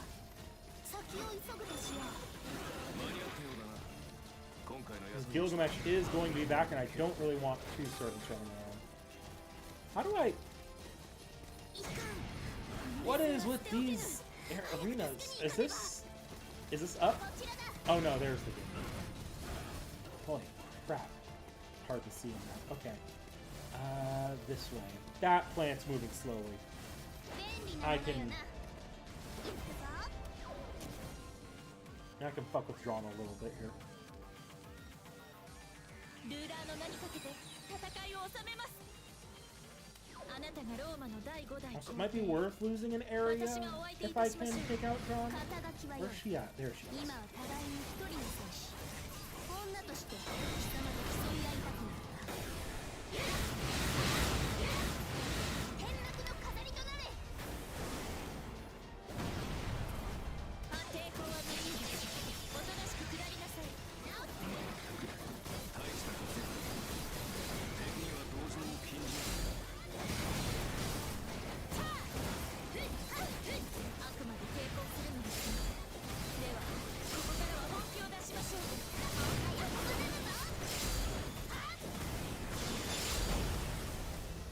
少し早く行きますよ。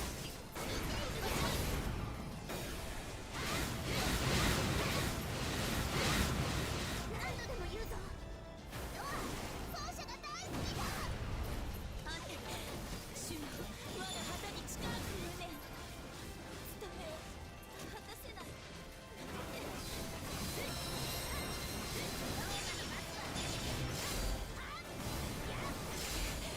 私が至らなかったから。主よ。 Okay. Before Gilgamesh gets back, I stopped an invasion. このまま攻めの手を緩めないように。間に合ったな。見たか奏者よ。領土を守り We'll 抜いたぞ。 stop another invasion. I'll need to use an arena. Use a defense on that. 行くぞ。気持ちいいな。 Where are you at? There.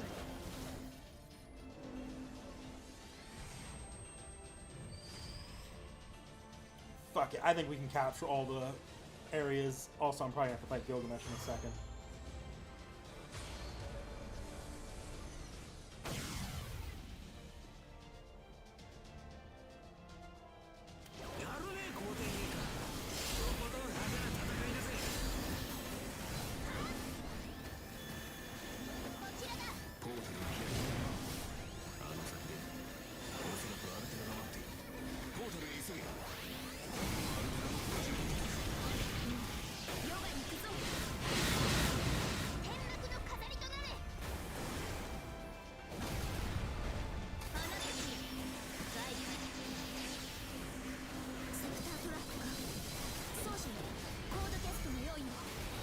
I shouldn't have used that. I only need two. 奏者よ、ここにはプラントがいる。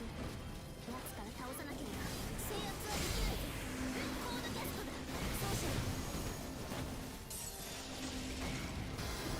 Where'd it go? 気が利くではないか。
up.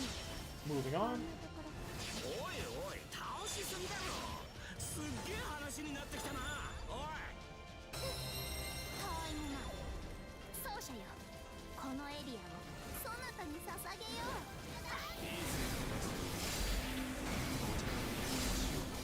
グラントがいるな。まずはあれを叩き落とそう。無礼者、直すがよい、吹き飛ぶがよい。華麗に決めるぞ。こちらだ。無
礼者、直すがよい。やっAlright, we'll deal with that plant. タイムマン奏者よ、このエリアをそなたに捧げよう。おお、さすが皇帝陛下だこと。領土の制圧が似合うね。奏者よ、ここにはグラントがいる。奴から倒さなければ制圧はできないぞ。早く止まらぬぞ。やっ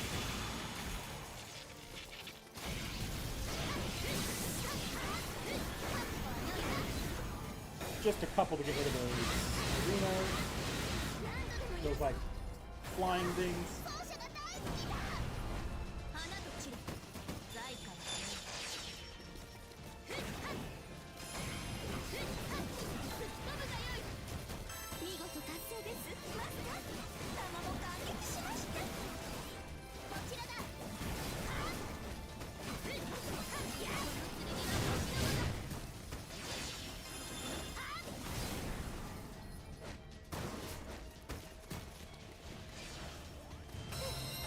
タイムマン奏者よ、このエリアをそなたに捧げよう。 Now let's go get that NP circuit and then I'll move on to the boss. 見よマスター、すべて我らの領土となったぞ。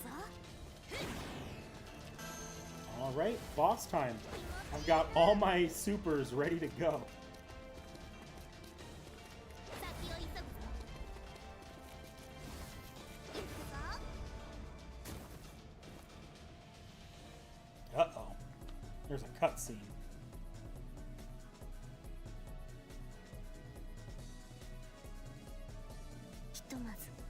We've come this far, at least. Altera awaits us just ahead. The outcome of this battle will be decided here. However, there is something I wanted to discuss with you before we move on, my Kratos. Would you mind? The portal is already open. Once we head in, it won't be long until we arrive at the confrontation with Altera. Honestly, I wanted to stop and talk first too, so I appreciate her asking. I don't think we'll get another chance like this if we don't do it here. I've used the Regalia to erect a barrier around us. It will be but a brief respite. We can rest comfortably for the time being. Now I have only one thing to discuss, the specific details of how we intend to save Altera. In a sense, this will also be how we defeat the Emerald Star. After all, rushing in without a plan will only get us so far. To think that we have to face an unimaginably powerful enemy, and yet here we are discussing how to save her. It may seem like we've only just started thinking about how we're going to do this, now that we're headed to enemy territory, but that's not entirely true. We've thought about this over and over, in my room and at our home base. We just haven't come up with an answer yet. For that matter, it doesn't really matter where we think about it. We can make just about any phenomenon possible from the bounds of Seraphes and the Regalia, the royal authority of the Moon Cell. Just that I think about, now that I think about it, we've been traveling around Seraph all this time with a literal holy grail right in our pocket. Plans upon plans come to mind, but Still no clear answers. However, we do need at least some sense of direction before we confront Altera. It's just as Saber says, right now we're still stumped. We filled our allies in on the situation. We trusted their opinions. All the servants did their best to think of a plan, but none of them were able to come up with anything solid. The Son of Light only said, if we can kill him, we should kill him. And the Master of the Demon Fist suggested a similar plan. Lord Gawain and Archer only furrowed their brows and added nothing to the discussion. It was the same with Castor's underlings. Though they are all dependable in battle, none of them are suited to this sort of thinking. It's a shame Archimedes isn't on our side. I'm sure he would have come up with something. The engineer of the Mooncell Automaton's system maintenance process that happens every 10,000 and some odd years. That was the title Archimedes introduced himself with. Truthfully, he did fulfill that role, and he had the skills to support it. Normally, Archimedes would be the person we'd go for with this sort of thing. That'll never happen. That hero is the man who abused the trust of the Mooncell, sided with the Umbral Star, and ultimately betrayed all of humanity. Of course, we do possess the power of the Regalia, if we can find an appropriate way of using it. A portable version of the Holy Grail can grant any wish. What wish should we ask of it?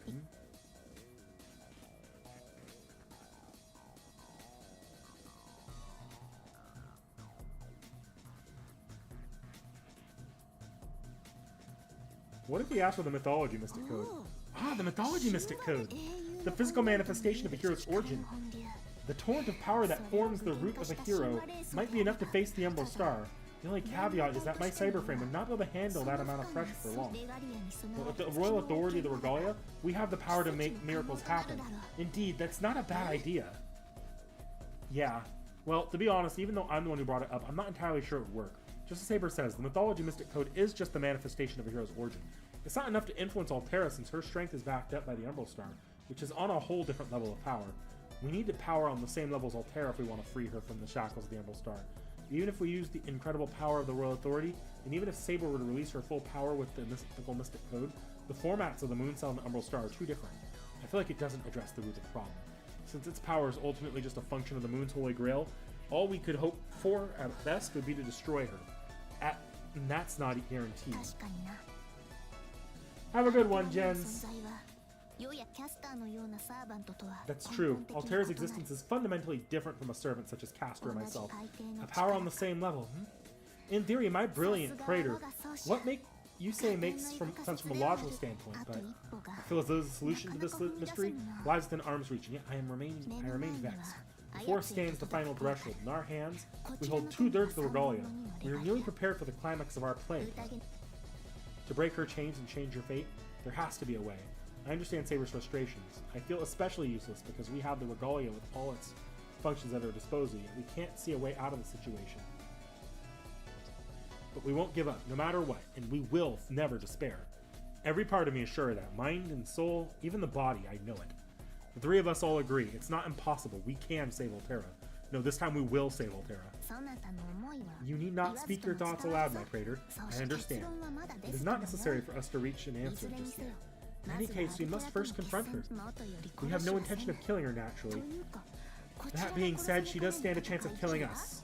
No, no chance. I will not lose to anyone. I could never, not while you're with me. I face the destroyer who has laid waste to gods, and with you beside me, I have nothing to fear. First, we must cross blades with Altera and emerge victorious. After that, we can think of a solution together. An inelegant approach, perhaps, but a sound one moreover. Altera most likely knows more about her situation than we do. Yes, haste makes waste. You should just take her sword.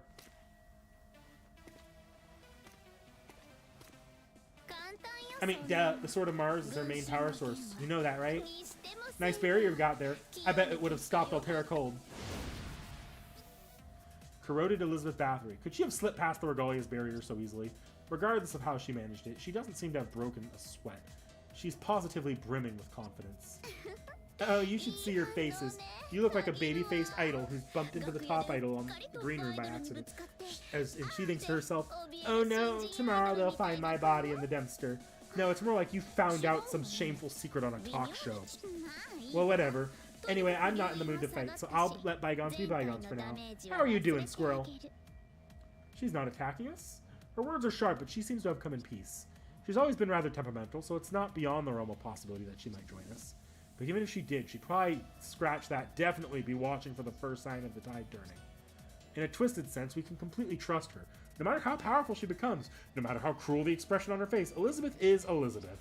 She's a cruel and reckless creature, but similar to Saber, there's a part of her that sticks to her own rules for what she considers beautiful. Her own rules, no one else's. It's a problem. What's with that face, squirrel? Ooh, the graphics having fun here. Whoa. You got the right idea, just stay there. Anything stupid and I'll flat out kill you. He wants to do something about Altera, right? Then yeah, you'll have to steal her sword. Oh my god, she's doing the Risei and Tokiomi maneuver. Let's just watch it and admire.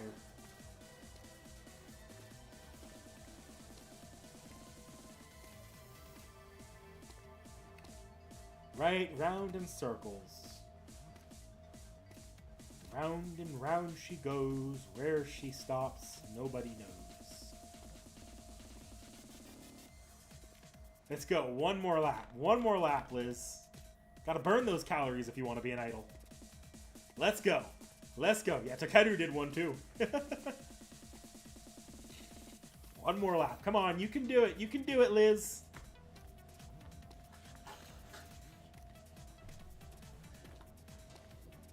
Right round, baby, right round. Come on. A little bit more, you're almost there. Come on, you can do it.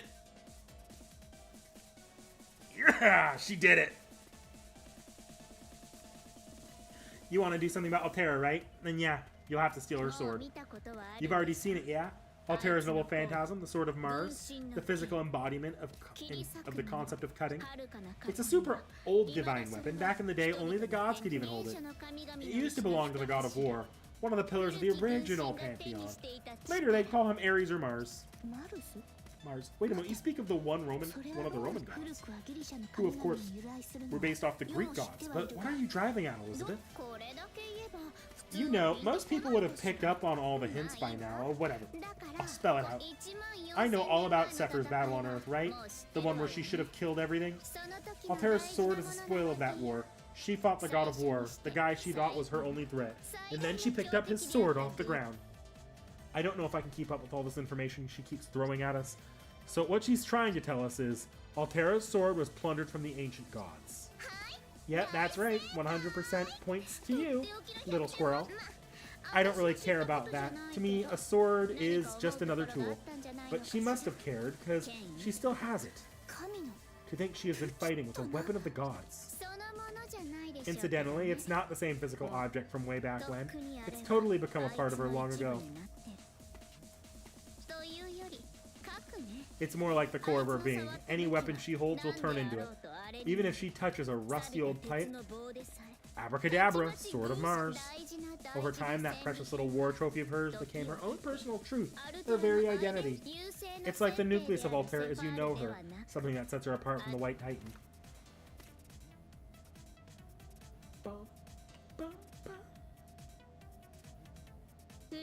The ancient blade of the gods. In essence, it's the prototype of a divine construct. I wonder what sort of thing might happen if you use that as a catalyst for the regalia. But wait, Elizabeth! She's gone.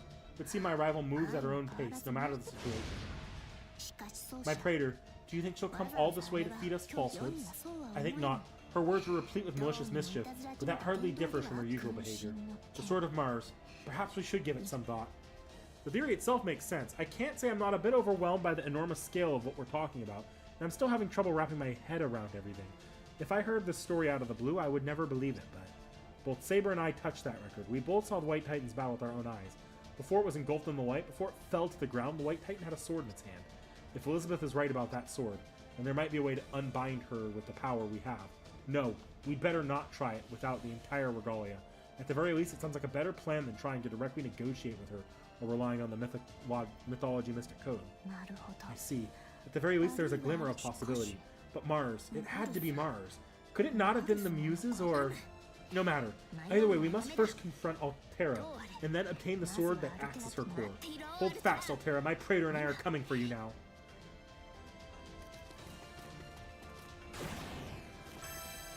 Not that I need that. Where's that portal? There's the portal.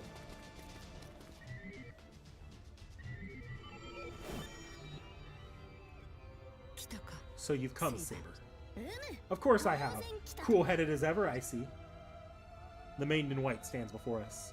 We've finally come this far. The wish of my past self resonates in me more strongly than ever. She stands by her role as she prepares to take a stand against Saber. The body's wish was to tear her away from that role, to stop the Umbral Star and write her a new ending.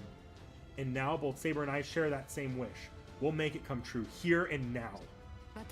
You are both doomed if you engage me face to face. If you want to stop me, your only chance is a fighting retreat. And yet here you stand, unyielding. You still point your sword at me, knowing full well the difference in our power. You fight to avoid destruction, but you do not deny the destruction itself. You even see the value of it. You are strange, Red Saber, who... What are you? I am myself. Even when I lived as a human, even as my story inspired a heroic spirit, and even when I was summoned as a servant, few can describe themselves cruelly, but I shall make my best effort to indulge you, for you are a most worthy adversary. I am filled with arrogance and greed. I am a wicked monster who lusts for glory more than peace, and for luxury more than stability. I am lovesick for whirling flowers, lovesick for searing fire, and fascinated by the brilliance of the long-dead stars that litter the night sky. That is who I am, the tyrant who refused to change the way she lived, whose tyranny ran rampant through ire and condemnation. I am Nero Claudius. Nothing in this world is eternal, save for one thing I know to be everlasting. Bear witness to my soul. Know that not even the Umbral Star itself could ever change who I am. Eternal. You claim to be everlasting, do you? There is no such thing in this universe. Resign yourself to the truth. All is vanity. Your actions in existence have no meaning at all. Deny that truth and I will force it upon you at once. After you hand over the remaining 2/3 of my regalia, or of my prisoner, that is. I don't see my body, but I do feel a presence from within Altera's sparkling ring. Guess we know where it is, at least. No, your words will not find their mark, Altera. What? I refuse to accept such a hideous fake sentiment. What's more, none of those words belong to you. You speak on behalf of the Umbral Star, and so they are not worth hearing. All the things that ever were and shall be, the thing I hate most is not destruction but ugliness. So that is the basis of your judgment. You are unlike any heroic spirit I have known up to this point. You are the slightest bit interesting. Oh, interesting, you say. You project an indifferent facade, but it is clear that you conceal something deep within your heart. Altera, you may seem like a reasonable person. So long as my words happen to intrigue you, a person, you say. You would call me a person, I, who only exist to hunt down and subjugate the enemy. I, who only exist as a vessel of destruction. Sometime, not too far in the distant past, I saw a dream of days spent in far-off grasslands. That was something we saw on the records. Her memories of many centuries ago, when the life form created from the remnants of the White Titan spent her time as a human. The days she spent running through the grasslands as Altera, as Attila the Hun. The dreams she dreamed while she was awake. The dream that played in front of her eyes as she spent those years unsleeping in the Zero Dark. The memories of the grasslands. I knew when the records first reached us. It must have been the same for Saber. Even though it wasn't part of the recorded image I saw in my dream the other day, I knew. I was human then? But it was nothing more than an illusion. In the end, I am a monster. The Altera of the Grasslands is nothing but an ephemeral dream. No matter where I go, I am a monster. I will always be a threat to life and civilization alike. I will always be your enemy. And so be it, because my prisoner has accepted me for the monster that I am. So, humans and monsters, Earth and the Umbral Star, you and I will never come to an understanding. So that's what you have to say. But is that what you truly think? You truly think there's nothing you can do, even knowing that you and I have not attempted to every recourse, challenged every possibility.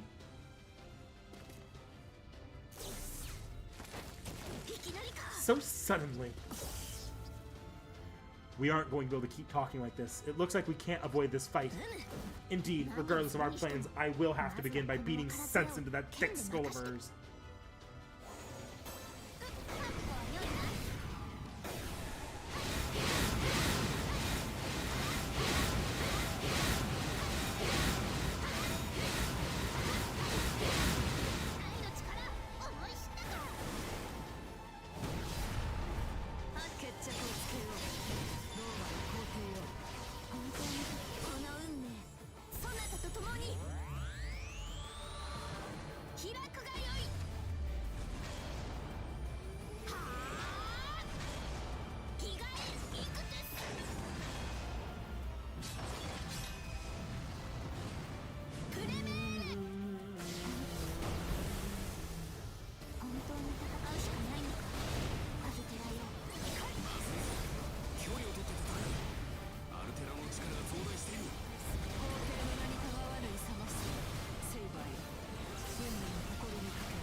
No, you're not dropping an NP on me. 何度でも言うぞ。ノア、奏者が大好き。花と地で在か Fuck off with that NP bullshit.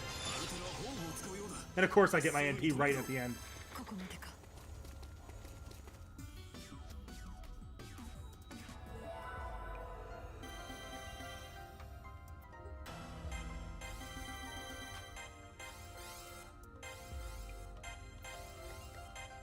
Transformation go burr. よくやった。お疲れ様。 Palomo's mission be get drunk. さすがのか I failed Yuku. Probably failed that one, yeah.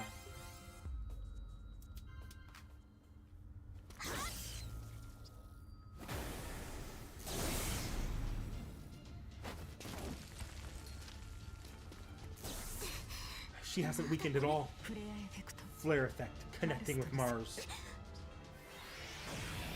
発射まで2秒。 Firing in 2 seconds. Mars, turn your rage upon me.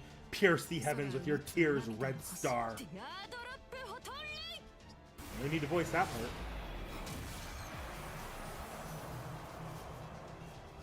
花の形をした。 Banish your flowering flame. Disappear from my sight. 私には I have nothing but the power of destruction. だから。 So, だから滅び do る you しかな believe い that's と your いう only のか。 path? That your hands can only destroy? That you will have nothing to call your own? I'm on the precipice of a blind rage. Once again, you expose your single glaring flaw. You think everything that exists can be seen, and yet you tremble in fear at that which you cannot see. You insist that you are not needed in this world. You and I are the same. In the end, we are mere mortals, and what we see is but a small fraction of the whole of all of existence. We are sinners. We make mistakes, and eventually, the day of reckoning will come for us. But the bell does not toll for you, Altera. You, who knows little of life, have yet to be properly born into this world.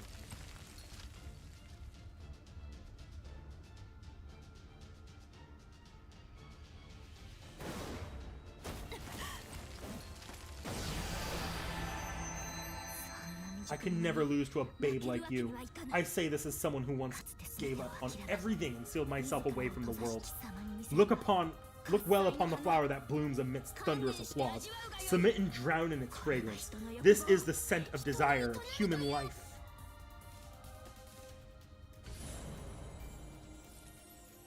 At least we get to see the NP animations anyways.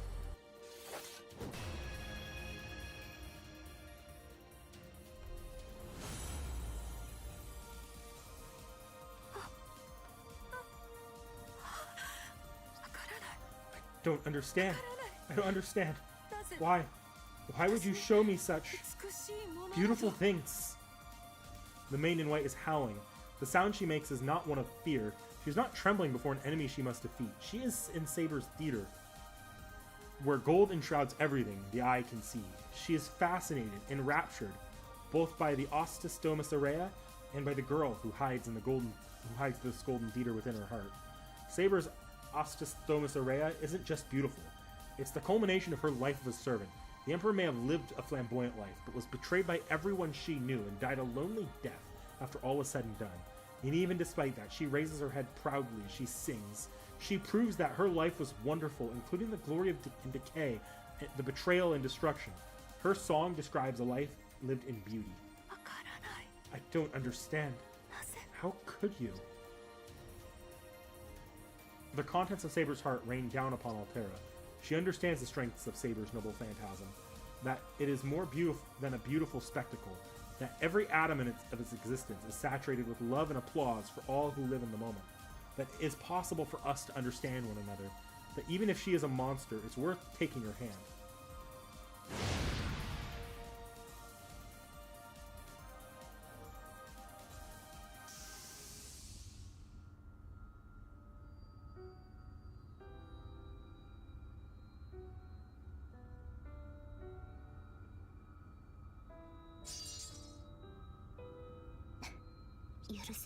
Forgive me, Altera.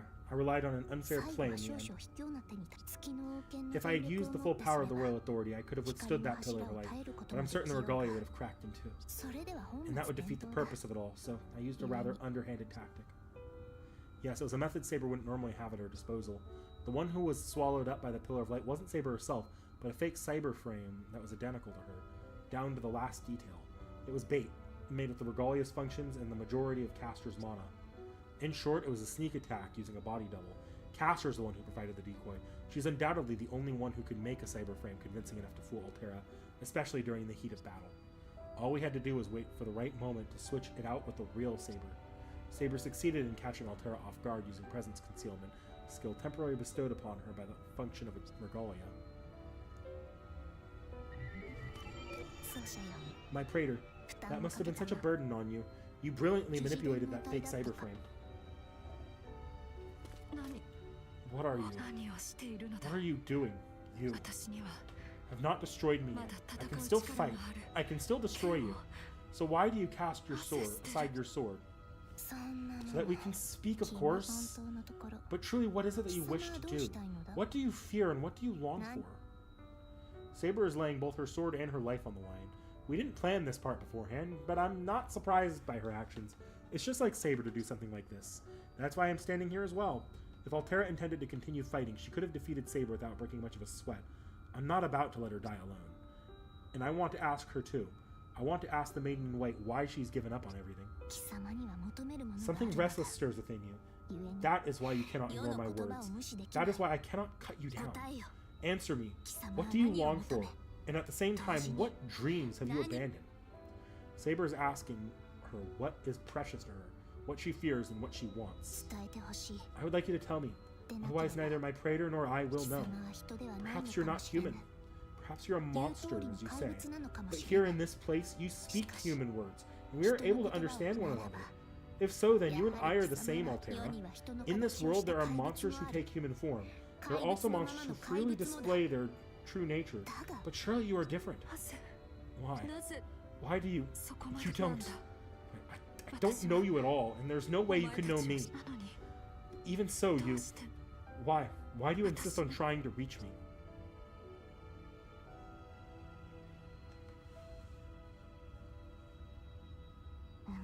Because I do know you. At least I've seen your story, the beginning and the end of it. So at last, let us take the time to say what we must.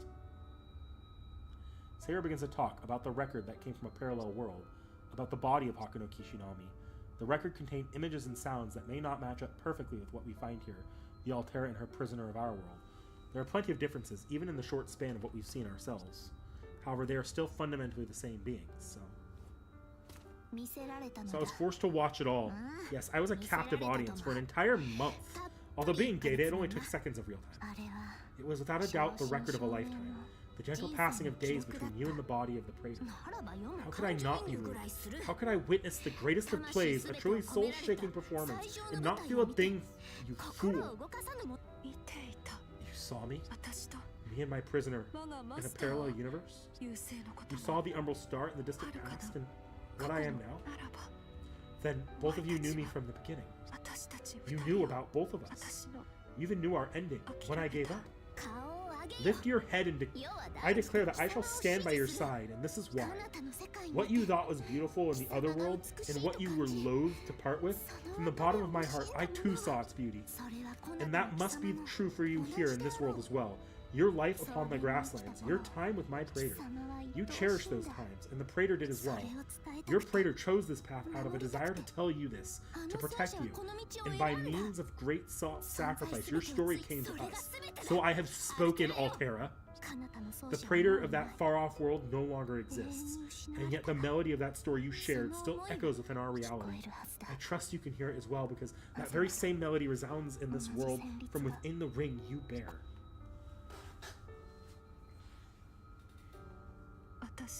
I am the vassal of the vanguard of the Umbral Star, the embodiment of destruction, a killing machine.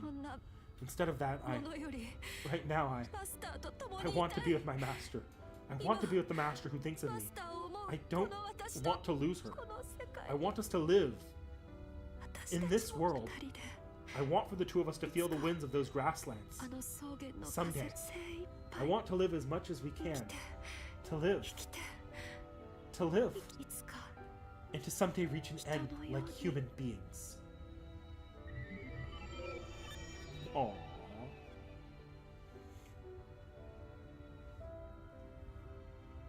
Well, well, you finally said the words that I was waiting to hear, Altera. You had me nervous about how this was going to turn out, but you know what we have to do now, right? The body looks a little embarrassed, but still extends her hand to Altera. The words that she said the other day come to mind. Nothing would change then. That alone isn't enough to write Altera a new ending. That's what they mean. That we couldn't change her ending if Altera didn't want to save herself, if she didn't want to try to fulfill her dreams. Yes, there's no mistaking it. Your hopes, your dreams, I know them all. You are the maiden who I claimed as my rival in the other world. 今こそ I would grant your wish this time. There is no reason to fear the malevolence of the Emerald Star.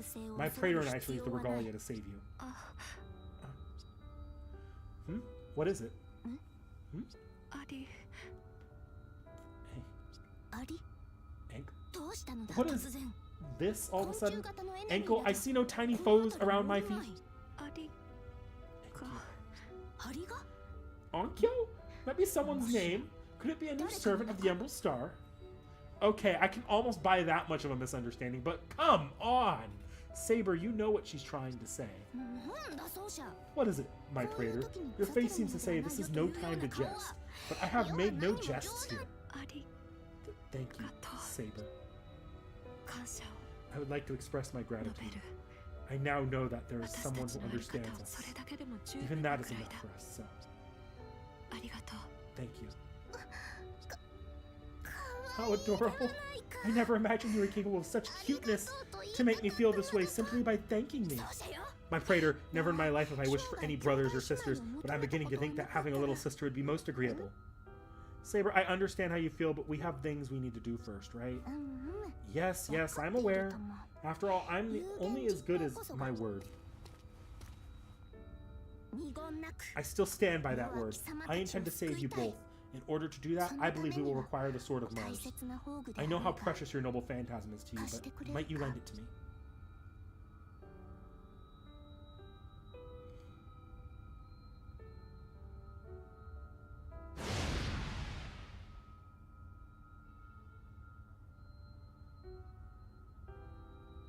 Altera's sword comes out. With this, we can change everything.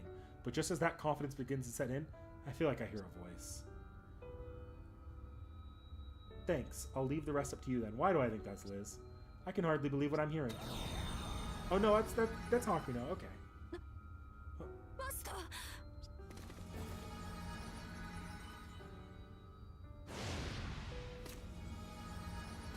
これはどういうこ What と is だ going on? なぜそちらの Why 奏 is 者 your が praetor 消えかけ starting て to いる disappear? Saber's surprise is understandable. I don't understand what's going on.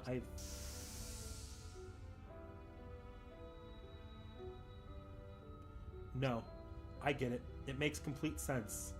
I reluctantly understand that there's no other way this can end. But was this really your decision, Hakuno Kishinami?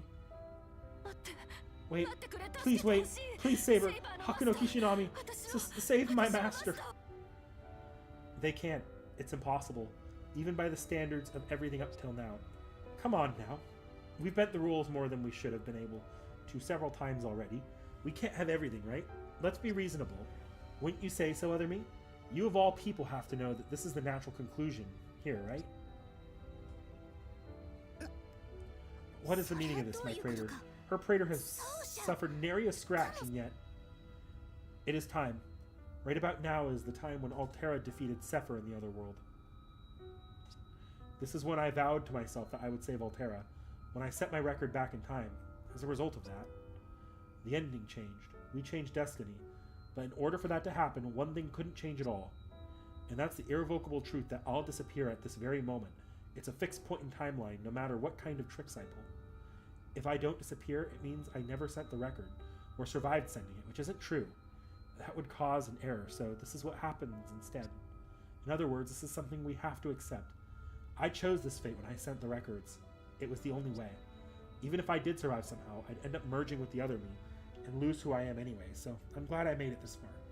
Because even if it was only for a moment, I was able to show you Not just tell you, but show you that your humanity is real, Altera. でも But 消えて you're disappearing. かけて You're coming apart. No, but why? なぜなのか I don't understand why. わからない You knew this would happen. You knew it, and 自分が消え you る were と still 私にあんな you were still so kind to me. You never resented me. You looked happy. That's right. On this day, at this moment, this version of Hakuno Kishinami runs out of time, a willing sacrifice to change a loved one's fate. Only she knew that, and she kept it a secret. She yearned to spend those days again with Altera, and she chose to make the best of them, not for herself, but for her. In saving Altera, she got to live through her whole happy life with her all over again. Even if she was secretly terrified of the inevitable end, she went on to face it. You guys did great. We only had one chance at this. Sending off the record was a one-time deal, so we couldn't have blown it. But you did it. I wouldn't expect anything less from the real me. You are the victor of the Moon's Holy Grail War, after all. She smiles with such pride. In her best attempt to put on a brave front, her bravery in pushing aside her fear of disappearing and how much pain she was in, there's no way that I wouldn't understand her, because she is beyond a shadow of a doubt Hakuno Kishinami. The quantum time lock is about to kick in, and when it does, this world will form a new trunk of the tree, so to speak. That's because this world is the firmest, the strongest, the safest, the rifest with possibility. Altera's dream is mere hours from coming true. So I'm okay with this ending. I've accomplished my life's purpose. Even if I was never really supposed to exist, I had a wonderful time. 嫌だ嫌だ No, no, no, Master. You can't disappear like this. Master, you're going. There's no point if that happens. You said you would be with me. I did. I'm sorry for that. That was quite a lie, wasn't it? Please, forgive me. Don't. Altera, listen. I'm glad you've learned how to grieve, and I hate that I have to go, but this is what it means to be human. Our lives are short. We can't live forever, so we have to think about what we want to do with the limited time we have. My dream is that one day you'll race through the grasslands again, and now we know that dream can come true. Even if you can't see me anymore, you'll continue on, and I will be with you. That's what it means to go on living. I think I understand that now, more now than ever. It's a wish that grows in every living body. Every living body, she says. The consciousness rests in the mind and the soul. The body only exists to produce those two, and so there's no need for it to have its own awareness. It's not even supposed to. But although I can't quite put it into words, that awareness exists with more presence than any other right now. Someday we will all be gone. Someday all of our lives will end, and so the body wished for that unavoidable end to mean something. Please make the best of the time I left you, I hear, so that after I'm gone, you can someday find the place we couldn't both reach. でも But still, with 私 you, は we really are running out of time. I'll give you the regalia, but don't even try to save me. Everything would be ruined if I merged into you.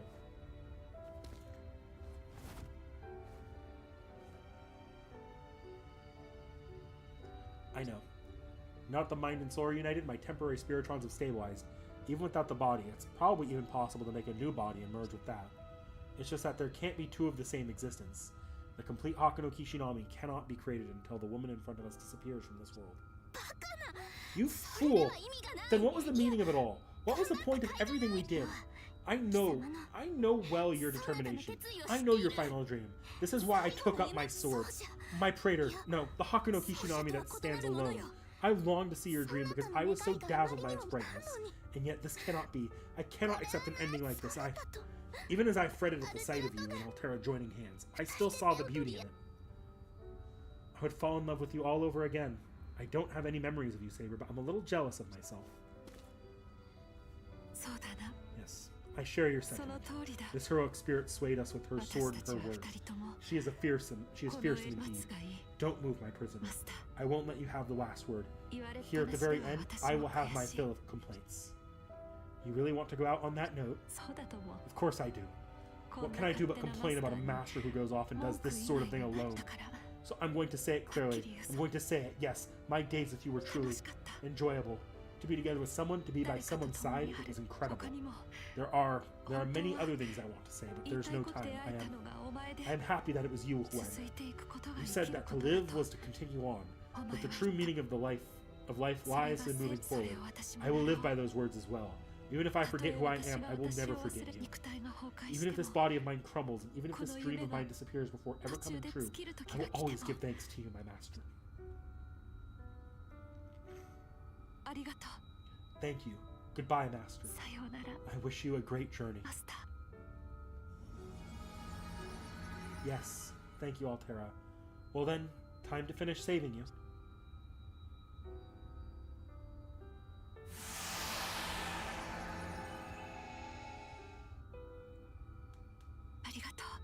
Thank you.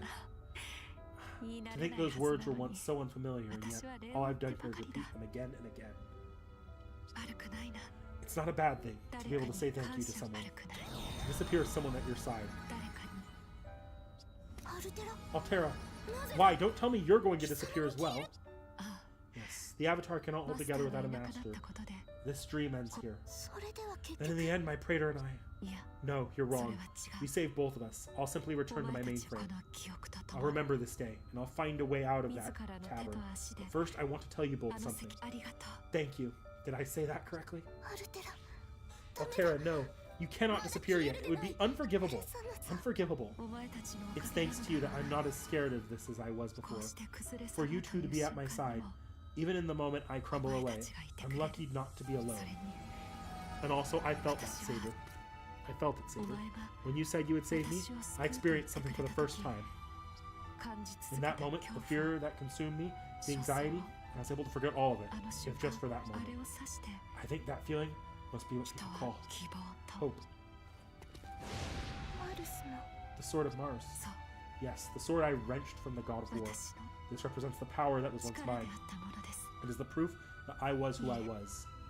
Her speaking style has changed, and not just in the past tense. I think she's putting more than her warrior self behind her. She's also moving on from all the ages she spent resigned to captivity. Please, put this to good use. You'll need it to destroy the fragment of the Emerald Star, hidden here with the Zero Dark. The Regalia alone, even with the fused Regalia, cannot shatter the fragment's core. But with the sword that housed both the power of the War God and the Emerald Star itself, I'm sure you can destroy the remaining Emerald forces on Seraph. And as the Titan, I will do all I can to lend you my power. So don't worry. If you two won against me, then surely you too may live your lives in civilization. May your lives in civilization continue on, unbroken. No, this isn't how it should be. Life and civilization will continue on, and we will defeat the Emerald Star, but you would not be there. You who traded blows with me. You say that you are not as scared as you once were, but that means you are still afraid now. I will not permit this. I will create a new body for the Praetor, and for you, I'll... This dream, this wonderful ephemeral dream is coming to an end.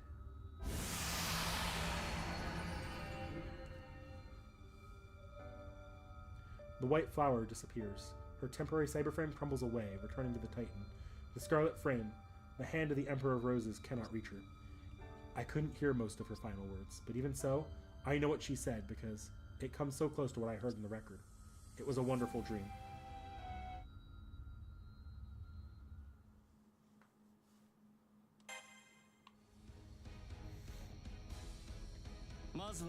First of all, I should thank you. It was a wonderful ending.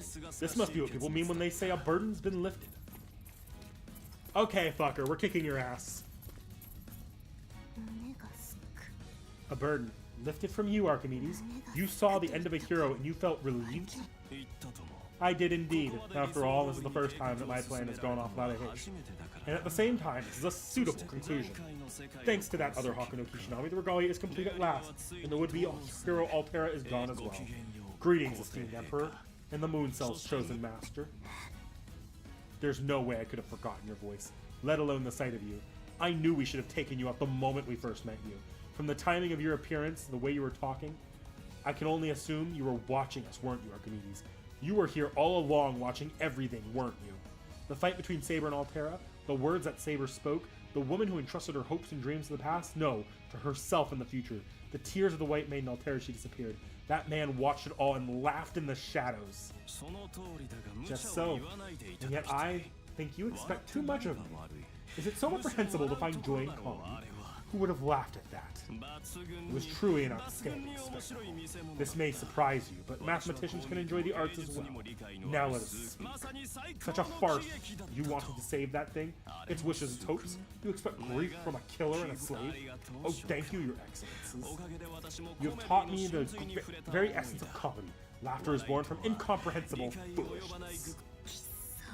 You. Still, such a splendid performance for nothing. This is why I wish to ask you, Hakuno Kishinami. Didn't you say you were sure to save her this time? That you would finally stop me?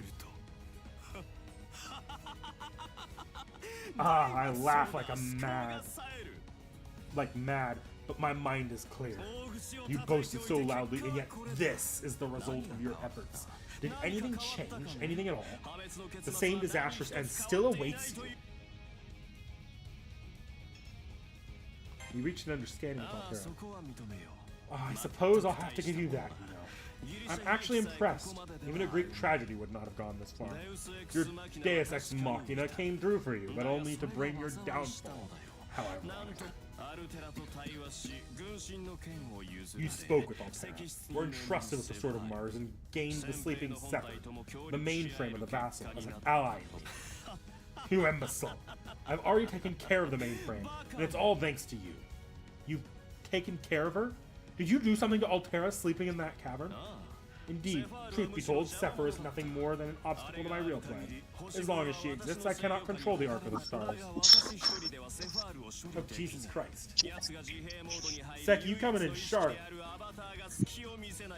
Did you hear something? Like, a lot of feedback.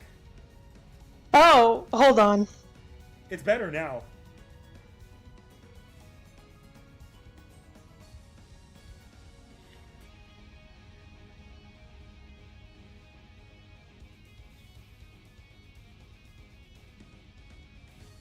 I think she popped out for a second. I'll talk to her when she gets back. I have no way to dispose of Sephir myself unless it goes into auto-isolation mode of its own volition, or if its conscious avatar happens to create a gap in its defenses. Do you understand? You were the ones that created that gap. Rejoice! You two were in fact the final factor in defeating Sephir. Archimedes' laughter resounds all around us. The sight of him is more evil, more hideous, and more impassioned than any heroic spirit I've ever seen. I don't quite understand myself why that description comes to mind, but in his roaring laughter there is something I can't simply dismiss as madness. That is enough. Be silent. Know you will receive neither a single ounce of mercy nor a shred of sympathy from me, Archimedes. It is not for your blasphemy. You will be executed, Archimedes. I cannot and shall not forgive you. Your laughter at my praetor's determination? You deride the tears of Altera? That crime, that sin, know that even my magnanimity will not allow it. I've had enough comedy for one day, my dear. Incompetent Emperor. You don't think you can defeat me here, do you? Of course, I will defeat you. And ere long, the fragment of the Umbral Star as well. Ere long, you say. Despite your attitude, I sense a certain lack of confidence. Well, there's no reason to hold back. Here and now, I will finish everything. Look, here is what you have been waiting for. Didn't I tell you that destruction was unavoidable? Thanks to your hard work, the fragment of the Umbral Star, the Arc of the Stars is fully under my control. Behold the comet of the dark depths of the universe. The harvest star that consumes all civilization. The aggregation of the void cells. Velber.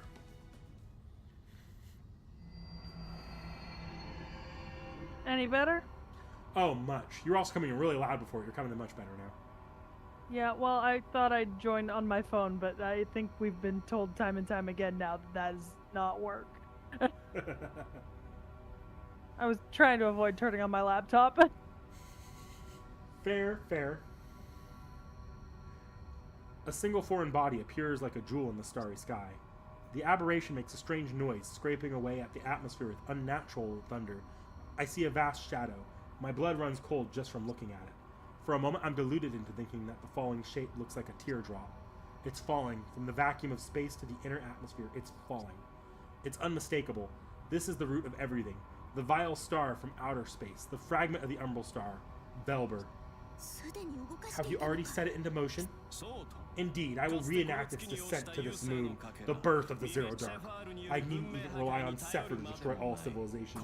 This overwhelming mass of Spiritrons will do the job perfectly. The Arc of the Stars will tear through all 7 layers of Serra, corrupt the Moon Cell core, and become one with it. With that, it will all be over. In the end, the Regalia was nothing but a backup plan. I now possess a more efficient method to recreate the glory of 14,000 years ago. The merged Regalia is screaming, without voice, with a rush of information. It's warning me about the imminent emergency, impending danger, damage expected, certain death. Even Archimedes screams the certainty of his victory. The Arc of the Stars crashes to the surface of the moon at that speed, that angle. The moon cell will be completely corrupted within 2,800 seconds, and that's the time frame during which the quantum time lock would happen. All of the functions of the moon cell would be overwritten, and that truth would be set as the basis for all other worlds to come. And what would happen then? The jamming signal would disappear, and the main body of the Umbral Star would find the moon. After its interminable journey, the Umbral Star is ready to finish it all. The moon, the earth, and everything in between. Not yet. My Praetor, infuse my sword with your strength.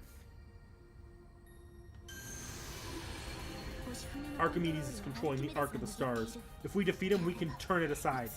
She said to continue on, to remain unbroken. That is what Altera said to me. I may have gone back on my word once, but I, Nero Claudius, will never break a vow to her again. The flowers of our civilization will not wither here. The fire of our lives will not be extinguished here. Archimedes, great scholar though you may be, my Praetor and I will thwart your plot, here and now. I had hoped that you would try. I will put an end to your human machinations. What does a mere heroic spirit, a mere human made of fleeting memories, hope to accomplish by standing against Velver? Show me! Prove your foolishness to the stars. Prove that this world's people have failed to evolve in all this time. So you would deny humanity so deeply. My soul is the source of fire itself. It is a smoldering flower, the very stem of splendor and prosperity. The unlimited talent and eternal passion possessed by the whole of humanity. Know me, for I am the heroic spirit who embodies it all. You are the one who shall be destroyed, Archimedes.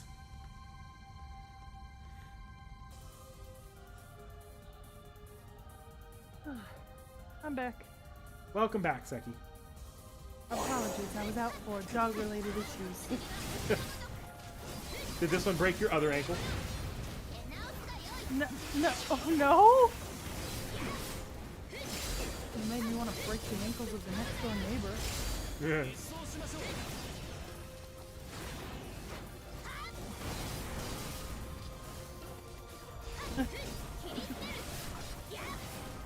How goes the stream?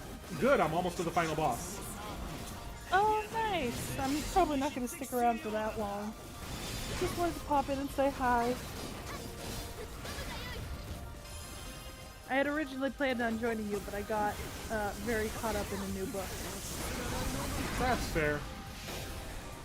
And proceeded to read the entire thing.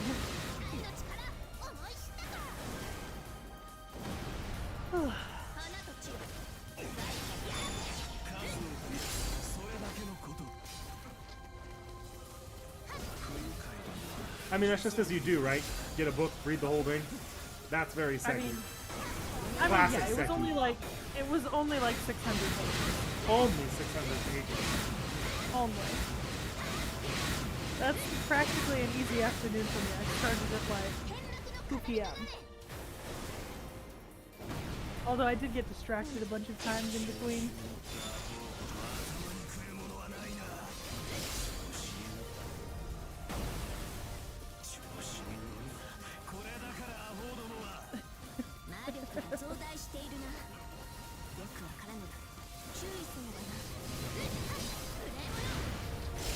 Not to be a Skinwalker chat, but Velber isn't that bad. Ironically, Velber is the aspect of Altera I don't hate.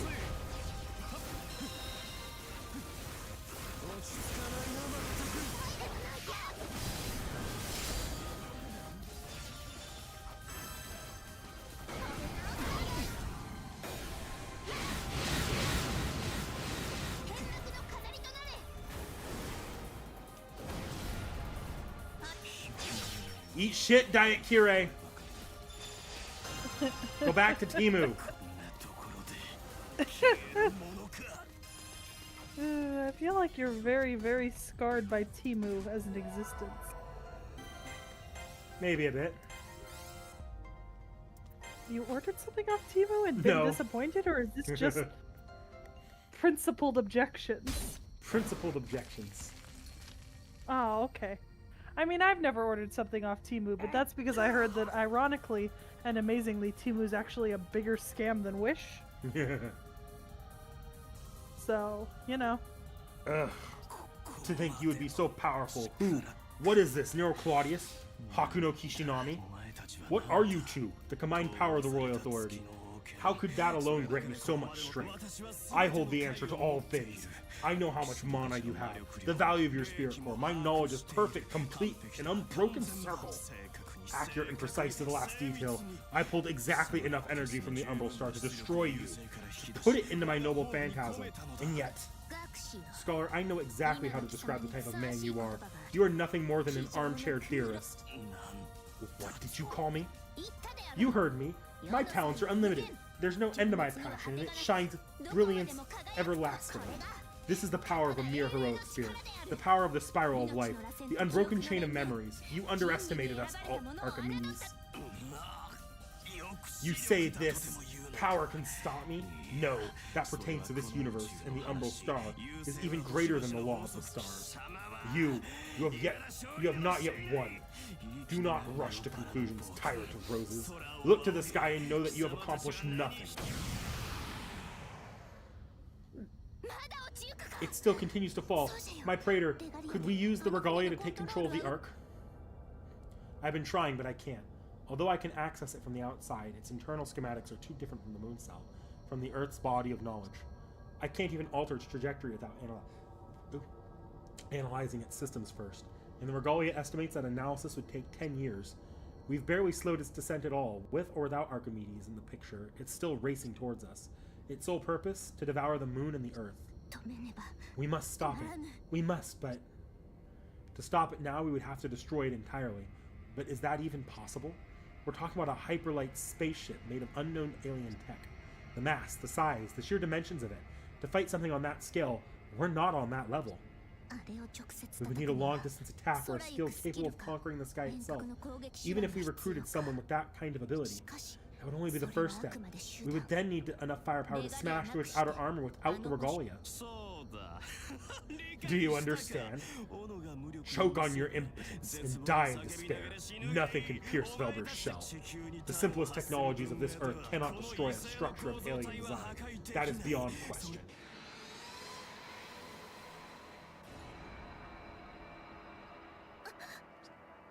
I can't see anything. The atmosphere ripped apart by the arc of the stars shoots forth a magnetic storm. It covers the surface of Seraph like a tsunami. It also acts as a jamming signal. Not only does it prevent me from seeing anything, but it steals away my senses as well. And in the middle of it all, only his ringing laughter echoes in my ears. The hour of destruction is nigh. Prepare yourself for the harvest. Fulfill your calling, Velber. Now is the time to settle this ancient score.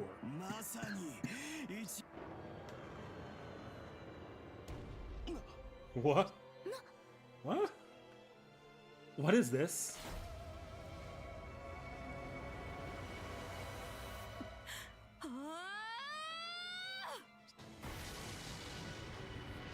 Oh, hell yeah. Okay.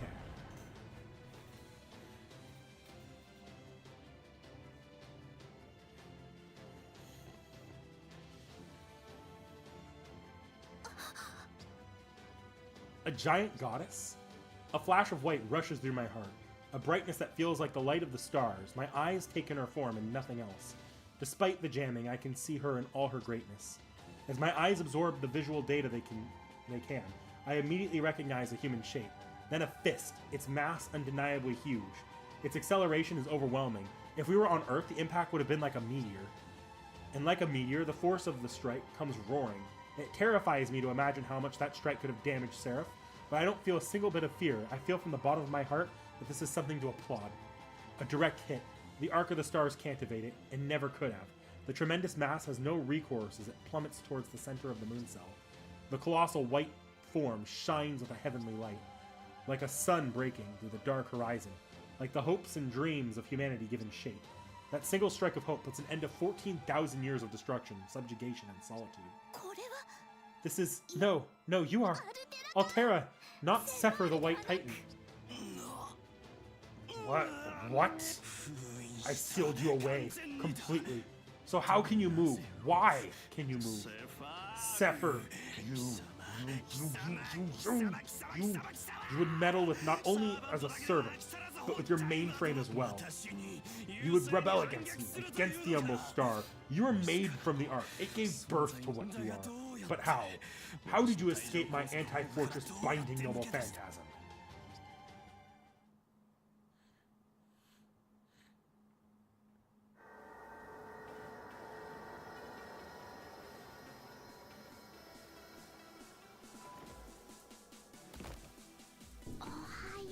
Good morning.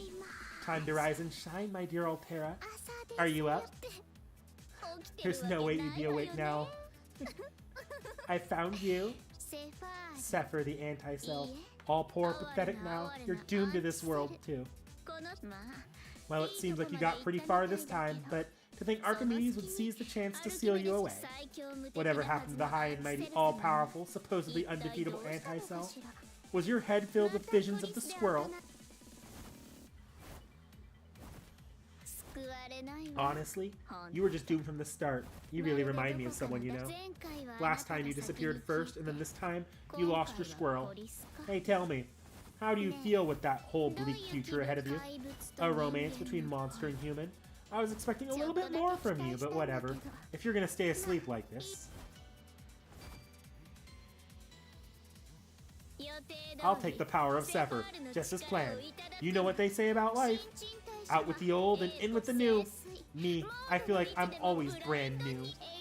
I'm a little scared to drink alien blood, but I'm totally on the Umbral Star's side now. So I should be fine. Even if it tastes nasty, your power will be totally worth it. I mean, as shortcuts go, that's the best one, yeah? Once I get a little stronger, I'll serve both Archimedes and that Umbral Star a full course of slaughter and skewering. Oh, but what happened? But when that happens, what if I get all huge and stuff? Does that mean I'll have to rebuild my stage? Oh well, it's not like one stage could hold all my charm anyway. I'll worry about that later. This is just another chapter in the legend of the corroded Dark Idol. Anyway, these chains are totally cramping my style. Whatever, I'm just gonna cut them. God damn it, Liz.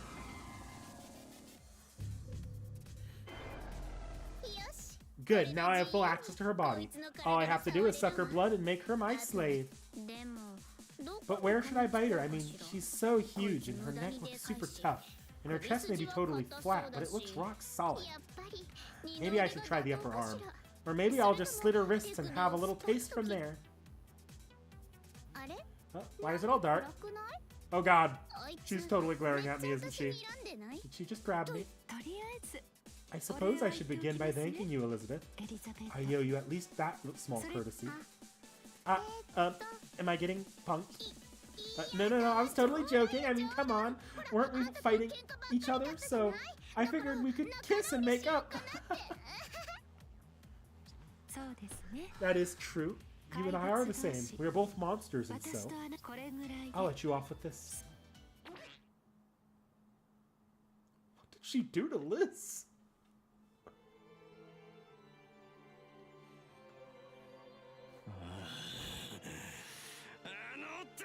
That vulgar low-class servant. I must understand. I must calculate the... No, it's impossible. I cannot comprehend this. How in the world did this happen? They invalidated my calculations. All should be within the realm of my understanding. The margin of error, that thing. Under what principle does it operate? No equation could predict the actions of that thing. Can this be? No, it can't be. As crude as that creature is, she is a servant chosen by the Umbral Star. We share the same level of power, and yet she does this. That fool would lay waste to my plans.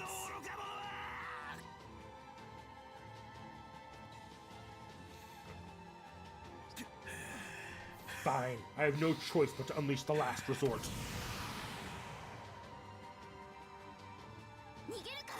Are you running, Scholar of the Emerald Star?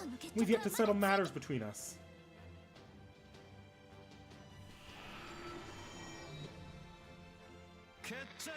I will finish this. Pardon me, correction.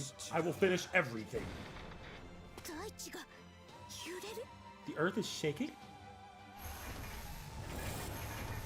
No, Nero, technically you're on the moon.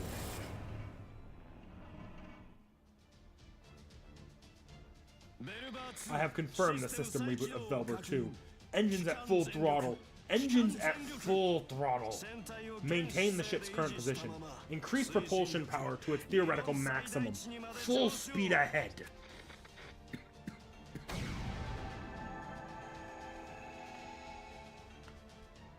Is that really a fan theory? I love it. What? How far will he go to achieve his ambitions? Does he intend to drop this entire territory into the core? As he begin to fall, the shocks shake this entire area, and my body with it. The feeling of falling grows so strong I can feel it even though I'm stored in the ring. The regalia sounds even more emergency alarms in my head. The moon cell itself is screaming. Every second grows more and more desperate. Upon engulfing Archimedes, the Ark starts carrying out the absolute worst case scenario for the moon cell automaton. Archimedes didn't plan to drop the fragment of the Emerald Star into the moon. He intends to drop the Zero Dark. And so the sky shoots past us. The sea of stars grows more distant with every passing second. The entirety of the field we're standing on has started crashing downwards. This is more than an attack, it's a suicide mission. It looks like Archimedes was backed so far into a corner he finally decided to break himself along with the moon, taking out the lives and civilizations on the Earth's surface while he was at it. And he'll probably succeed unless someone stops the supermass moving well beyond terminal velocity.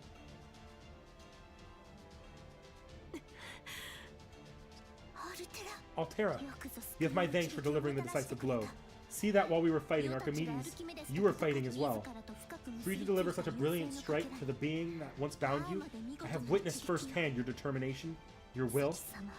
You are, at this moment, undoubtedly the most heroic of all. You should rest here. My praetor and I will close the curtain on the final act.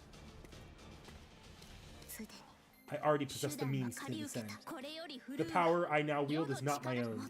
It is a newly born, yet older than antiquity. Sea of stars, open your eyes and behold.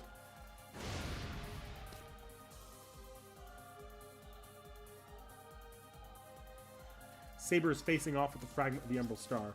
No matter if we're in absolute danger or if we face an impossible dilemma, she will never hesitate. Even though my memories are still cloudy, this is something I'm certain of. Saber will not give up. Even if she stops for the briefest moment, she carries on burning like fire, blossoming like a flower, and smiling with all the force of the sun itself. For her, I will always lend my hand as master, even at the end of this world. No, that's not right. I have to protect myself. This is not the end. No more than so than when we fought the moon cell core, or when we battled together the labyrinth of cherry blossoms. No matter where we are, we always pull through. No matter what, we'll never give up. We'll use anything we can, whether it's a code cast or the moon cell or a noble phantasm. If we can reach for it, even the power of gods is no exception. Yes, exactly so, my praetor.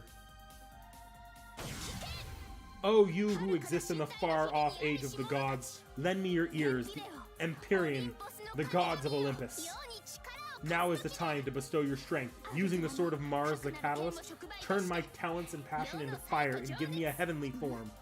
Correction, I do not wish for the power of war like Altera. After all, I want nothing to do with Mars. The power of war ill befits me. The power I believe in, that I hold most dear in the deepest depths of my heart, is the power of love. Truthfully, I prefer the muses, but I cannot defeat this enemy with glorious music alone, and so, yes, indeed, I shall manifest the power of Venus. Ah, I see. Makes sense. Venus would be a perfect match for Saber, since she earnestly expresses love as much as she seeks it. I don't know how important it is for the god to be compatible, but then again, I've never heard of a heroic spirit able to summon a god spirit in the first place. But it's no use worrying about whether it's precedent for this sort of thing when the world is on the line. Right now, we have to do everything we can. We're using the entirety of the Regalia's resources and the Sword of Mars to access a higher plane. We're building our own rainbow bridge, not to mix pantheons. If we were summoning a heroic spirit, we'd access the Throne of Heroes in a similar way, gain a cyber frame from the servant, and bring them into Seraph. But that's only possible because of the incredibly stable connection between the moon cell and the supercomputer that records everything on Earth, and the heroic spirits whose existence are deeply rooted in human history. I have no idea how things will go in terms of connecting to the gods. But Saber has more to say about compatibility. Compatibility is important to everything, my trader. Now, come to me, goddess of the Golden Star.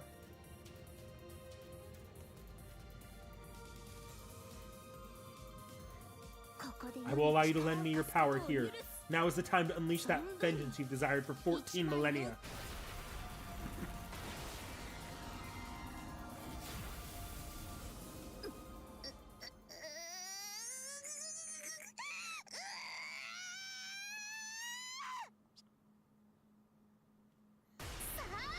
Now, the shining curtain will rise. The light I adorn is the anthem of life. Here blooming proudly is the white rose who celebrates the days of love. I bring the magnum opus of my passion. I bring the helm of Venus to dance upon the stage of the stars. In this form I take, I shall transcend my class, and so...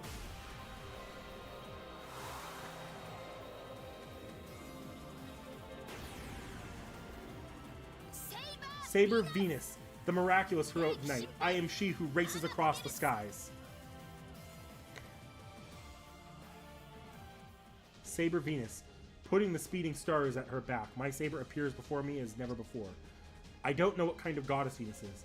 Even if there is a basis for her existence, I have no idea what her actual exploits were or what shape she took. But Saber, clad in that platinum armor, truly shines like a goddess. I'm actually at a loss for words. Why do you look so troubled, my praetor? This form proves the strength of our unity to the moon, the gods and the umbral star alike. What could possibly trouble you? Come, give me your honest appraisal.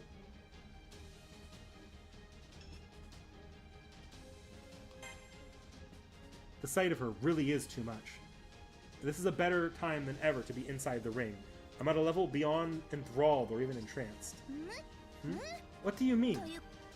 Her armor, her wings, to see her with any part of this outfit would have been stunning, but I never imagined I would be at such a loss to see Saber adorned with all of it at once.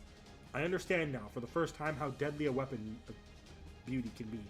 I'm using the full extent of my power to the regalia to do something as ridiculous as manifest a god spirit in this world, but I have no regrets. If it's to keep this form in this world, I can run my magic circuits at full power forever. Yes, you said all of that aloud. Really, all of it. I cannot handle the heat that burns within my cheeks when you praise me in such a manner. But hold yourself back for now. Although wait, am I truly asking you to refrain from praising me? Oh, what should I do, my praetor? Later, yes. It would be no problem to continue this later. After this battle, I urge you to sing my praises to your heart's content. Now that I take a moment to observe you in full arc of the stars, your presence is indeed imposing. A malevolent force who would crush moons and consume stars, who devours life and civilizations alike. Perhaps we should cower before you, but I know that at times like this, the heroes of myth and legend, they fill themselves with courage, bravely standing in the den of monstrous beasts who would harm all that they love. Now, let us push ever forward, my praetor.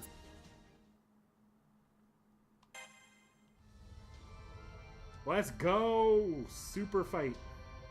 Am I on the floor or am I in the sky? It'd be cool if I was in the sky. It's impossible to break down the armor. You'll need to destroy it from within. There's a path that leads inside. I can open it after the last attack. Hurry, get inside.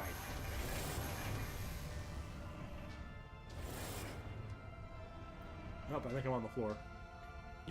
Damn, those tentacle things are in the way. It's connected to the tentacles that are blocking the entrance. If you destroy them, it should open up. That's what she said. Thank you for your valuable input, Seki. I've just been sitting here quietly this whole time. Just as planned, if you attack them, the entrance will open. Keep it up. You should be able to see the entrance.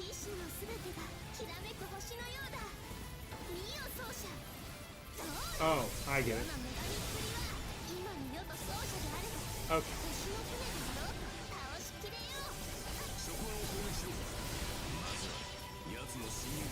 You know, somehow these enemies are less imposing than the normal attack program.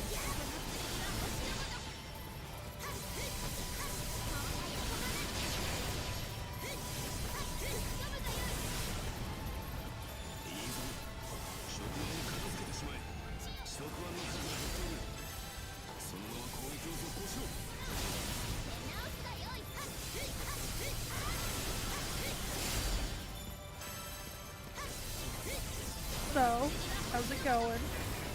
Pretty good. This should be the final boss. Nice.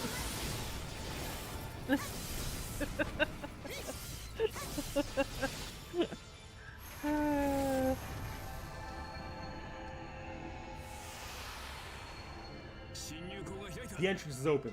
Go, destroy it from the inside.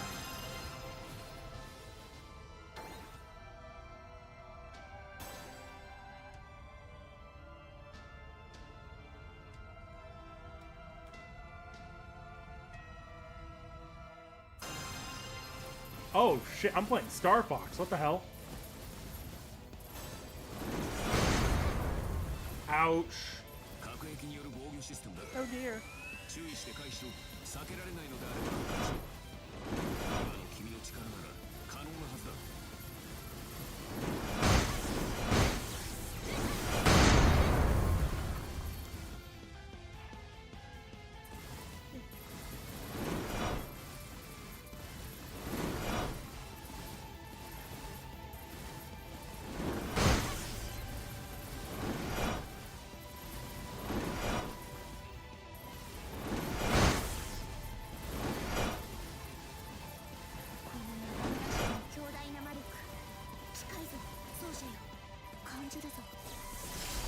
So I've fallen into a deep rabbit hole.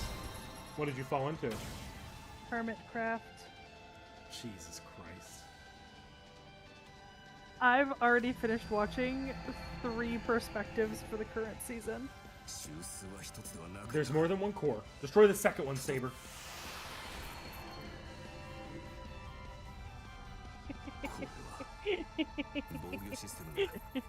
You're welcome, Frostshard. I saw an opportunity.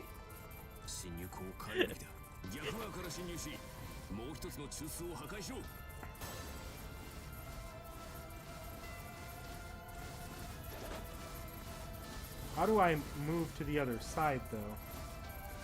Okay, oh.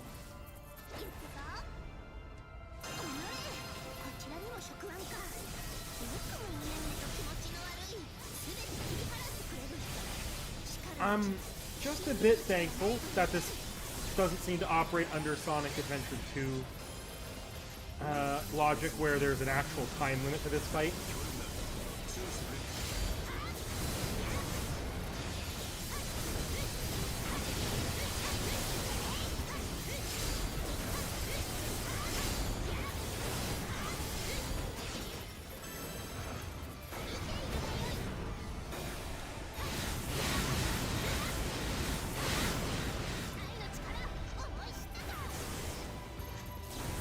Eat shit.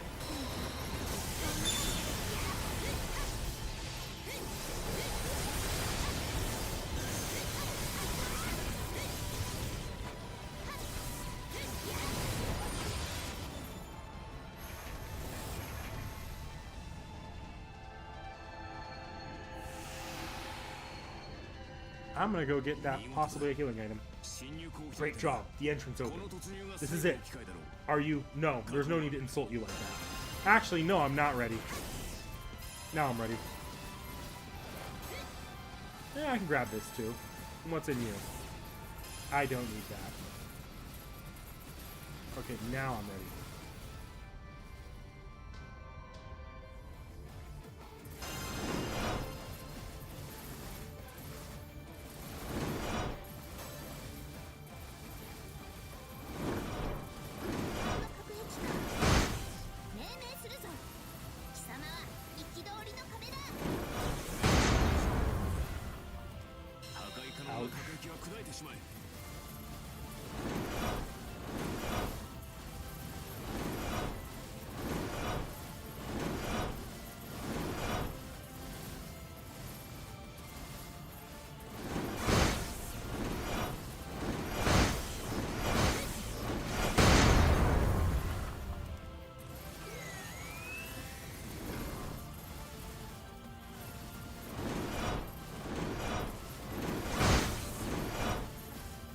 Oh, I barely missed that one. Okay.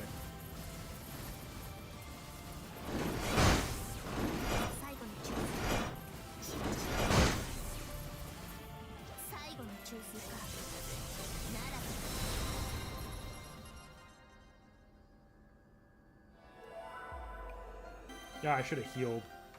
Whatever. I wasn't getting that EX rank anyways.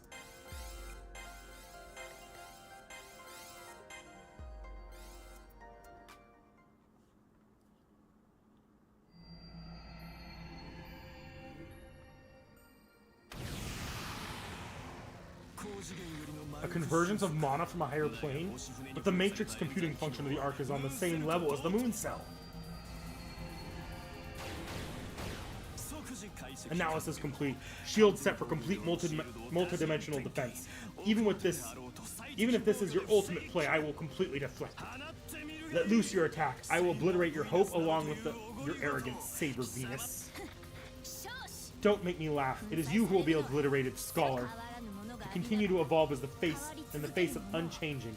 That is what love is. If you believe you can analyze it, then do your very best. Burn this sight into your very eyes. Do not forget this, even as you rot in the darkest depths of the universe. The victory of our Earth, the culmination of all our hopes and dreams throughout the ages.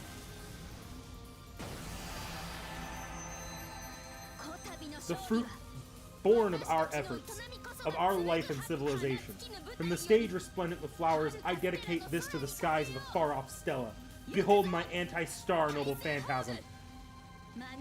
Astus Domus Aurea, or...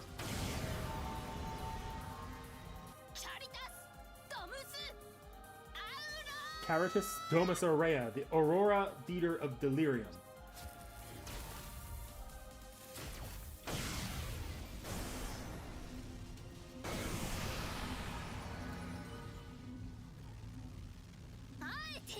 Hear well my decree. I am the Emperor of the Raining Blades. Oh? Hey, come on now. The connection must have cut out, and just when it was getting good. I know exactly how you feel, but don't complain, Ku Colin. It looks as though our liege has fulfilled her duty.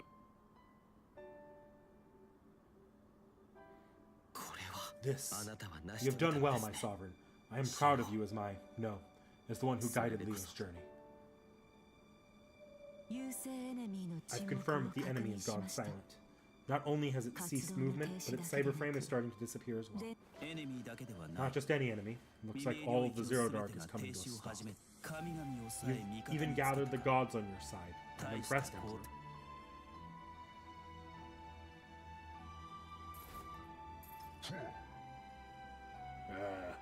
I don't know. I can't do a voice for ellipses, guys. To be fair, I about had a heart attack when you started doing a voice for what I think was baffling. Yeah, no. Oh dear me. The enemy presence in the Zero Dark is gone. It feels as though they were defeated in battle, and more like they were swept away all at once, like fireworks popping in the sky. It's probably exactly as Altera said.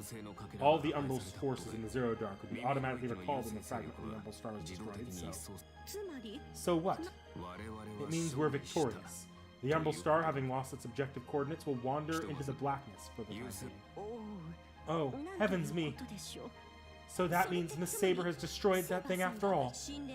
She's done what the gods couldn't. I wonder if that counts as blasphemy. And I cheered her on.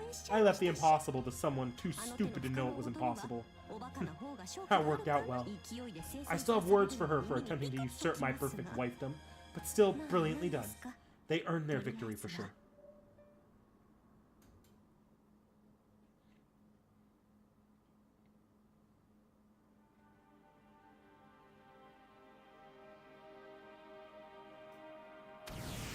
The final light that shot from Saber, Venus utterly destroyed the arc of the stars from the inside. Its obliteration is total. There's no trace of its walls or tentacles. All of it is gone. Even if it had some sort of automatic reconstruction feature, it would be impossible for it to regenerate now. Although the Zero Dark still exists, the only reason the Moon Cell had originally kept this area around was to stop the arc from interfering with anything. It won't be long now until the entire area is deleted. The Umbral Star's territory, Altera's prison for all those years. This place is no longer of use to anyone, not even the Moon Cell or Seraph. I think it's only right that it fades away. Look well, Altera. The battle has ended and we are the victors in truth and totality. A victory for love, for us, for you as well. All thanks to this very sword. By this sword and by your generosity, we struck down the enemy.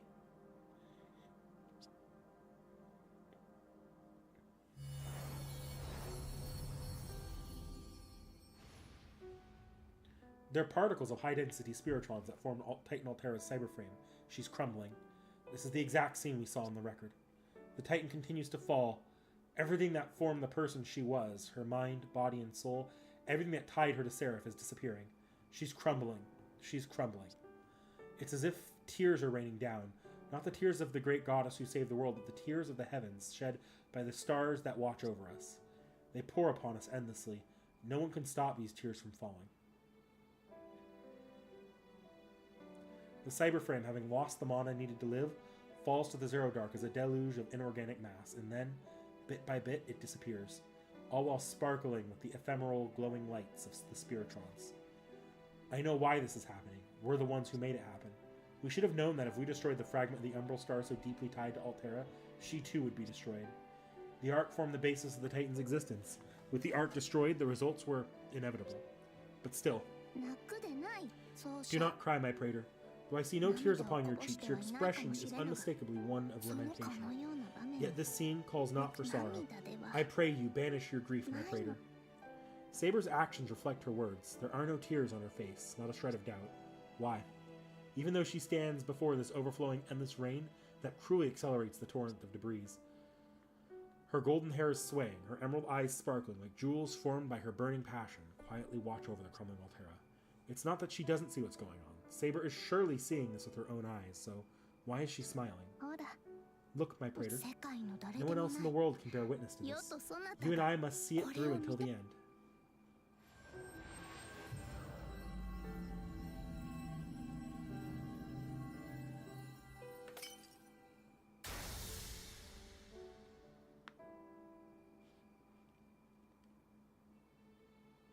So I had a horrifying experience today. What happened? Walked out the door and I felt something scratching on the back of my head. Reached back, and there was a spider trapped in my hair, like the size of both of my thumbs put together.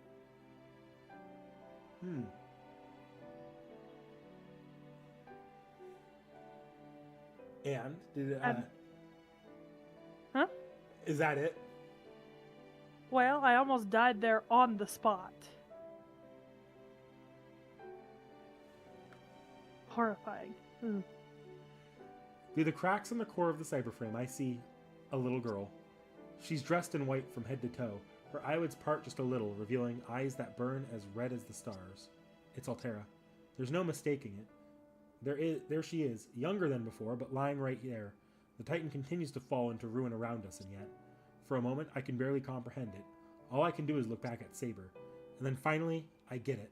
I get why Saber was smiling all this time. My apologies. I seem to owe you an explanation, but was otherwise occupied with battle, and I thought it'd be better for you to see this for yourself. I once broke my promise to Altera. I was unable to save the body of the praetor, and so I swore that I would not make the same mistake twice.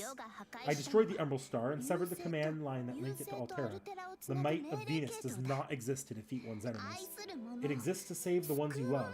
Although her outer shell, as the White Titan crumbles into dust, her true self is what you see before you. That light. She used it to cut the connection, just before she destroyed the Ark. Brilliant. To think that she had been able to adjust for something so small while emanating such an overwhelming, unprecedented level of dimensional magic. But why did she not tell me about any of that? Well, you see, at the time, you were using the entirety of your magical circuits and nerves to keep the power of Venus in Seraph. It's not that I wished to surprise you, or that I wanted to keep it a secret, nor did I withhold it out of caution, in case it failed to work. It was merely that both you and I were so preoccupied with what was in front of us that I lacked the wherewithal to tell you. I'm sorry. Oh no, I didn't mean to blame you or anything. I just never thought we'd see her again, and yet here we are, all three of us. The girl in white opens her eyes all the way. They sparkle like rubies. I can see Saber and myself reflected in them. Her eyes are kind as well as beautiful. Saber and my master. Why? Is this a dream? No, you've awakened from your dream. This is the world in which you are meant to live. This is the future that you have won for yourself. While it's a serial phantasm created with spiritrons, it differs little from the reality on the surface of Earth. Good morning, Altera. Yes, it is only proper that we begin anew with a greeting. Good morning. The Umbral. I am a vassal of this destruction. You are not an enemy of civilization, nor do you feed off of life. Now, Altera, listen carefully to me. That body of yours is made by Velber, based on the information taken from Earth and the Moon. One could say you are the child of the Umbral Star. Although this fragment of Velber has been destroyed, your life is something else entirely. A child chooses not the place of birth, but the path they walk. Your life begins now, and so I shall promise you, no longer shall you need to destroy or subjugate. Your life will flourish among the civilizations who welcome you. Welcome to the world. Long days full of love await you. And so you should smile with pride in your heart. Okay. Yes, what a glorious smile. The little girl in white gives a faint smile. Saber lights up with joy and returns a glowing smile of her own.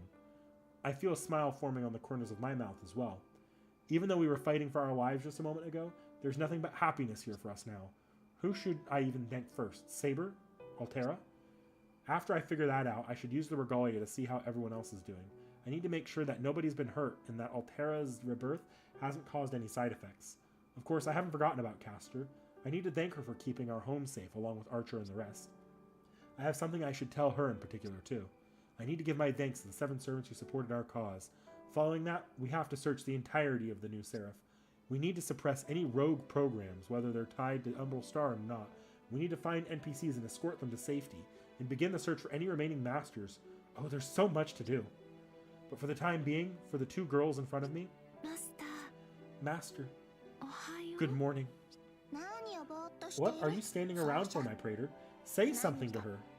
Oh yes, that's right. I must have gotten caught up thinking about everything else. Well then, first...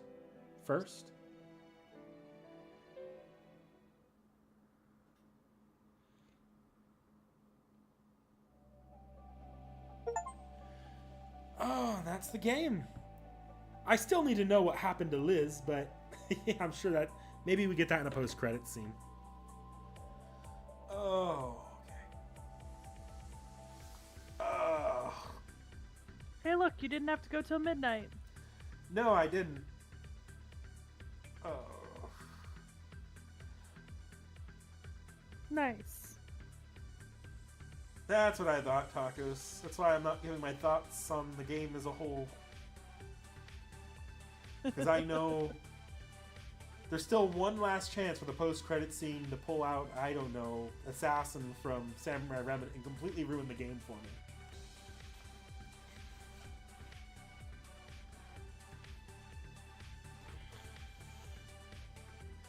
Extella Link is next, but there's going to be a little bit of a break before Extella Link, both for a streaming break, and I'm also going to be doing some other stuff like cleaning up some of the side missions for Extella Umbral Star, and I also want to go back and do those specific Gauntlet Bleached Earth quests on stream. Except for the first one, I did that one already. Tacos, give me a minute. I want to watch this post-credit scene before I give my not full thoughts, but quick thoughts on the story.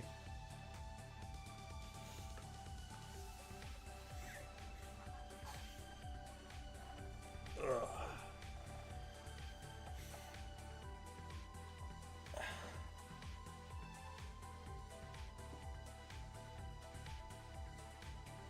Hey, all the lights that were previously cut off have now extended, guys.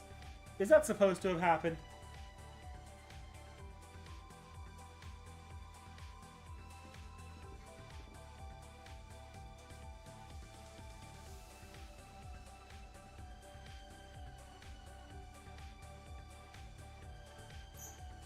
Why do I feel like that alone could be a hint for an entire-ass sequel? Or the fact that the non-golden timelines there are also full again?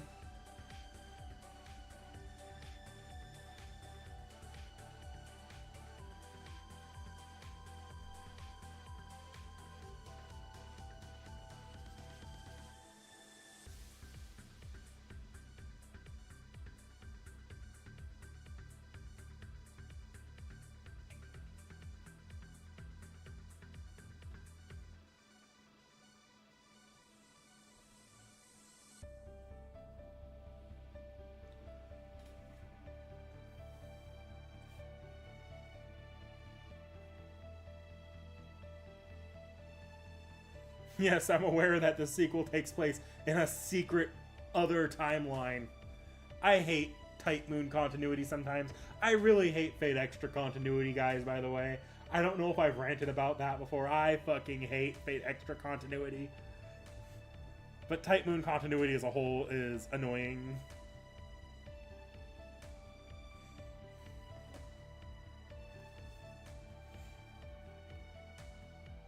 Oh no, now I see the lines cut. Yeah, those poor roots.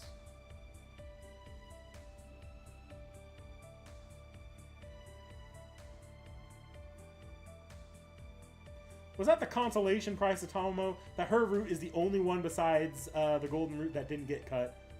Because, like, she was completely axed out of that ending.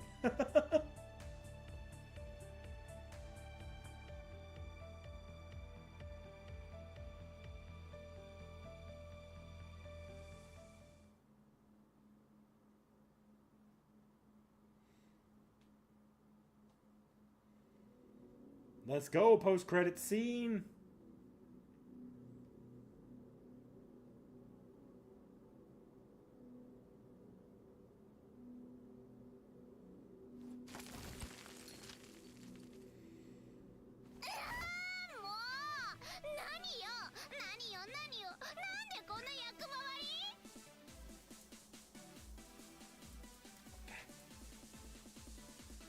I can't even. What is this? What is this? What is this? Why am I always stuck playing the supporting role? What kind of gigs are you bringing me? Producer, why is a top idol like me getting booked for so much junk? I was so close. Don't you forget about this squirrel or you Saber. I haven't given up yet. This is definitely not the end of this. You hear me?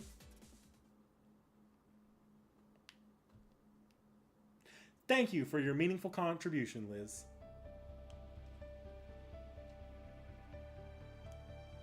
Was that Nero choking out a lion? Now let me tell you the story of what happened afterwards. A certain sort of peace has come over the land, at least over the parts that we know of, since this new Seraph is growing bigger and bigger every day. The Roman Empire on Seraph, the area under Saber's control, is almost fully reconstructed. After the invaders of the Zero Dark all disappeared, a certain change occurred in Seraph.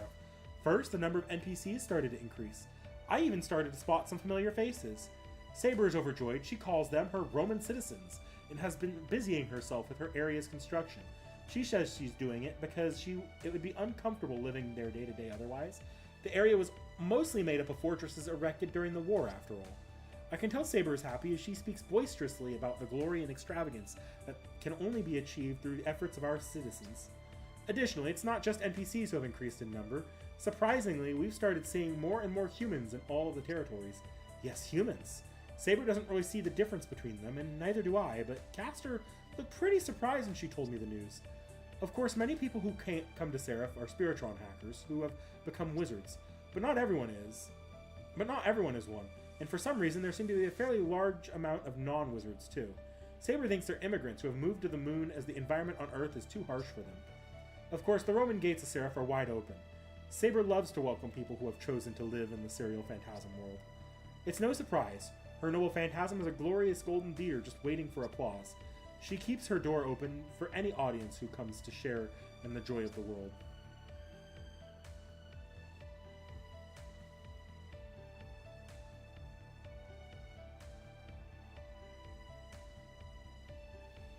Reconstruction of Tomo's old territory, the Millennium Capital, is moving along quickly. Most of the areas that were damaged during the battle at the Umbral Star are repaired now. It looks like the NPC's trade industry is doing particularly well. They've even established a trade route with Rome. For her part, Caster says, it's not like I particularly helped them or anything. She also tells me that Karna is spending his days peacefully in the city of cherry blossoms. Apparently, he's a sight to behold when he's gazing at the flowery glory of the trees in full bloom. Ryder started up a shop somewhere, or was she helping out at one of the NPC's stores? Either way, she says she's doing well. I'd like to go and say hi one of these days. Berserker, no one knows where the General Lu Bu Fengjian has gone. There are rumors that he was seen watching the cherry blossoms with Karna, but there are also stories of him being seen in places other than the Millennium Capital of Rome, so no one really knows what happened to him. 3 out of the 4 generals who served under Nero vanished just like Lu Bu.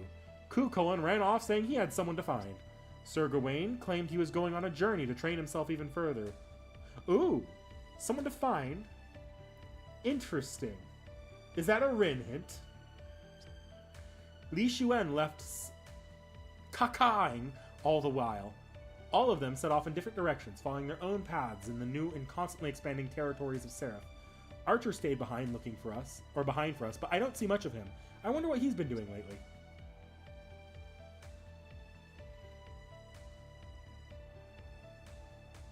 And then the servants who lent Altera their power. The top servants who stayed by her side for various reasons, even though the Moon Cell summoned them to fight her. We know the King of Conquerors fell in battle, but we haven't seen any sign of the other two. Yeah, everyone gets to live in this route except for Iskandar. What the hell? Did they disappear? Did they leave Seraph and return to the Throne of Heroes? No one seems to know for sure. In my personal opinion, it's hard to think that the Golden Heroic Spirit would have given up and left so easily. I can easily see him being dragged into some unbelievable plot in some unbelievable place, gut-laughing the whole time. And then there's the Zero Dark, the former territory of the Umbral Star. The unknown darkness that once blanketed the territory has started to vanish, piece by piece. Apparently it's an automatic function of the Moon Cell running its course. Now that it's confirmed that the Ark of the Stars has been completely destroyed, no one goes there now, no servants, NPCs, or humans.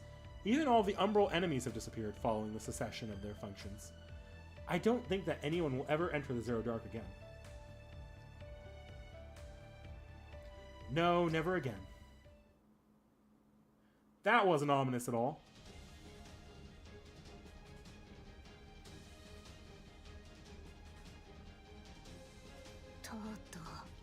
Finally, the day has come, Castor.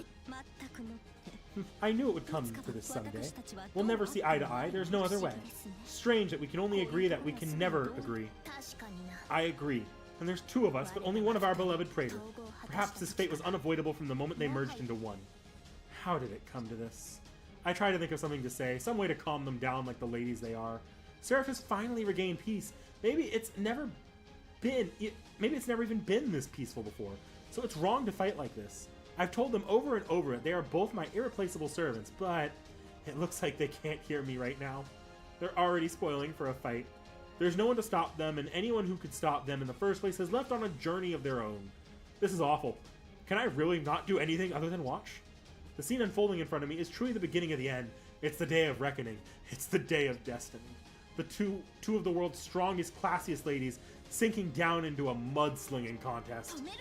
Do not interfere, my Praetor. This is for your sake as well, and so I shall give it my all. Feast your eyes upon my talents. Hear the thundering applause. The glory of the Imperium stands before you. Behold the sight of luscious fruits. Feast your eyes upon the golden dinner table. No, I will not allow it. I will unleash my noble phantasm. Danjuro approved Kyoto cooking.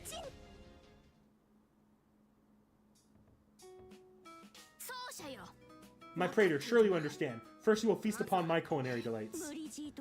It's quite inelegant to force yourself on others, Miss Saber. My poor tired husband would no doubt prefer a delicate Kyoto dish to some massive feast.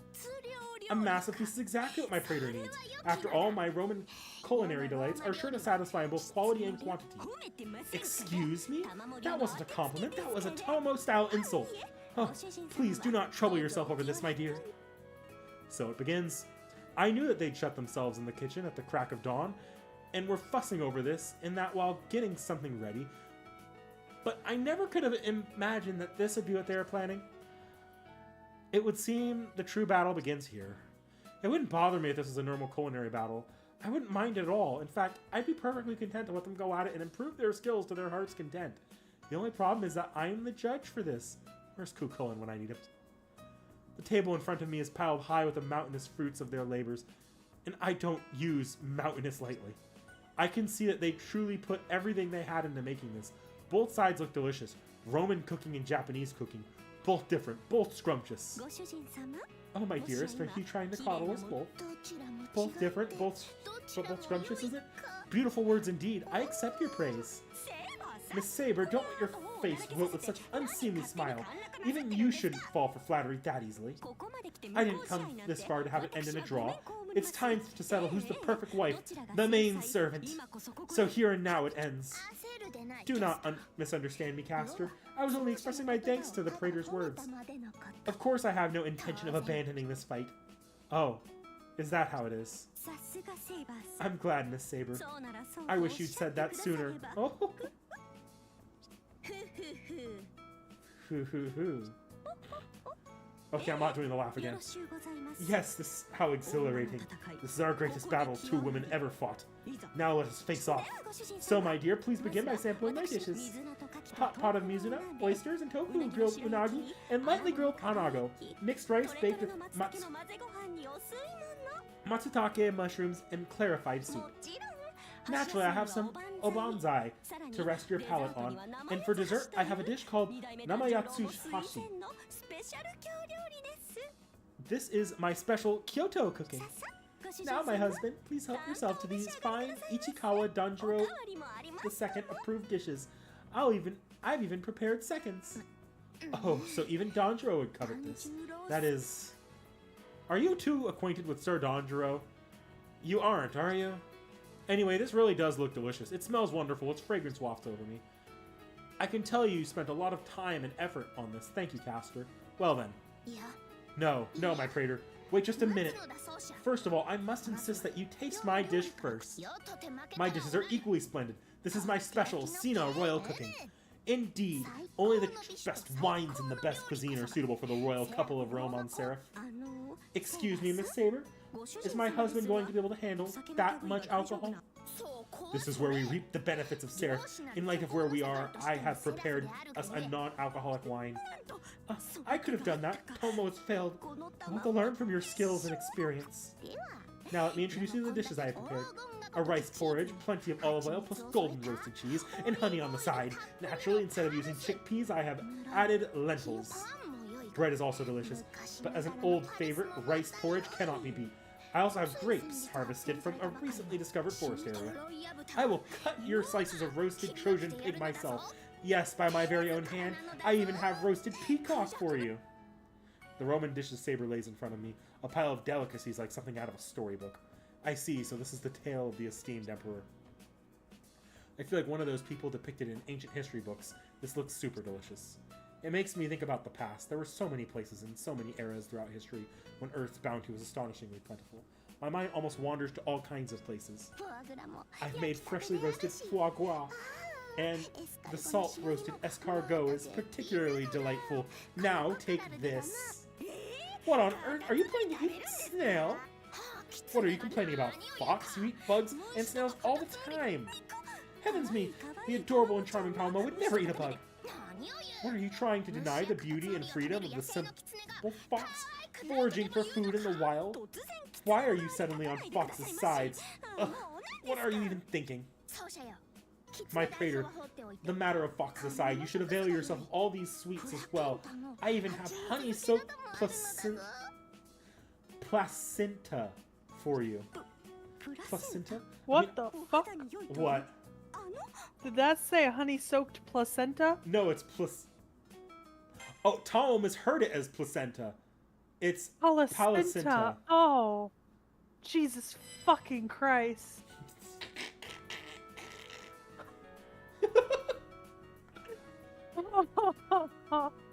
Okay, I'm just gonna Google what that is now.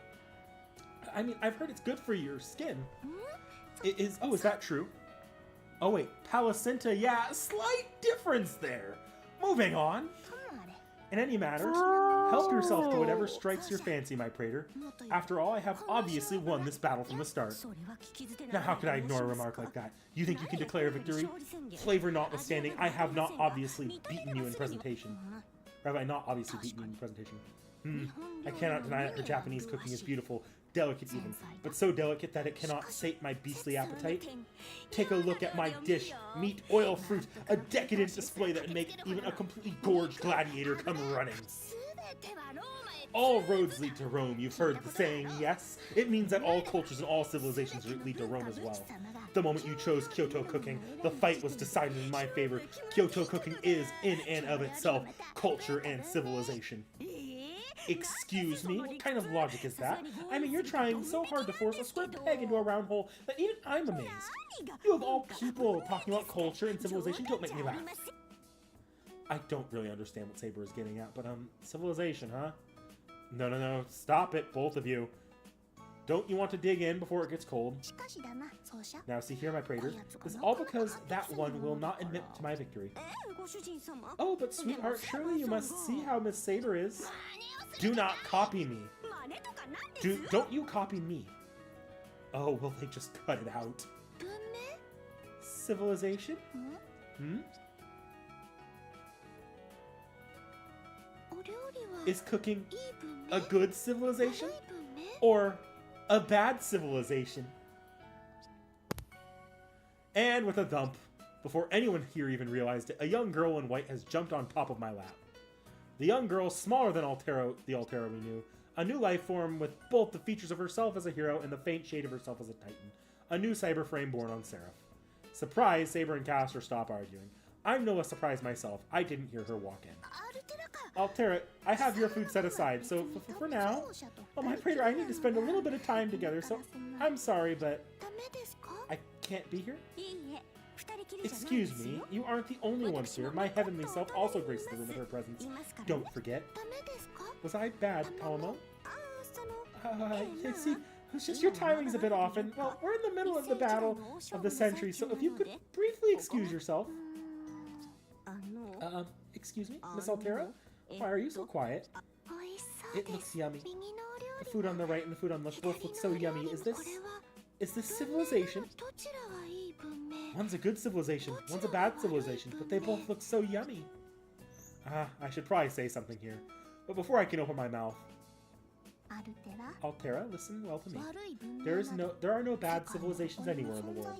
All of them represent the culmination of human care and effort. And because of this all, these dishes are delicious and good for you.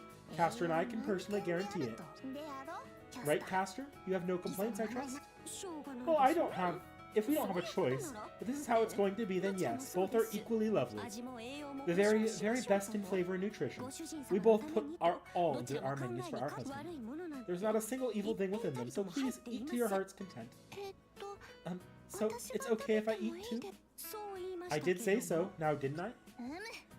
Yes, I don't suppose there's any way around it. Now she's seen it all. Castor, it seems we will both have to call this match a draw after all. Perhaps we both lost in a sense. I could not proudly call myself the Roman Emperor while withholding food from a hungry, innocent little girl.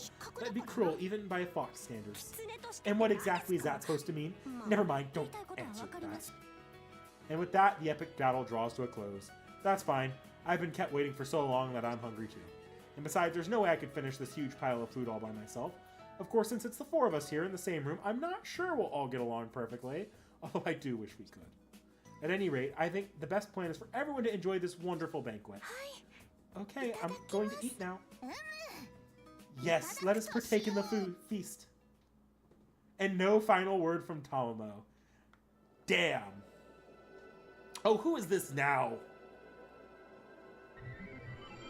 Oh, go to hell, you're supposed to be dead.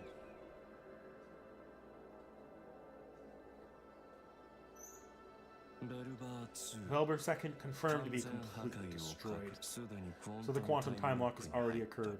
A truly disappointing ending, but I cannot go back and fix things beyond this point. Human civilization, the tenacity of the gods, and the functions of the moon. To think they would call in a miracle with the umbral star's own power. Even though you humans are still defective creatures, I can accept that result. This is your victory.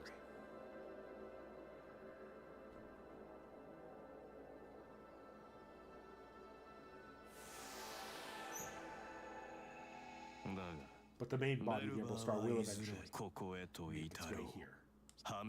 Oh, Star of Destruction, please guide me to the true wisdom that lies somewhere far beyond.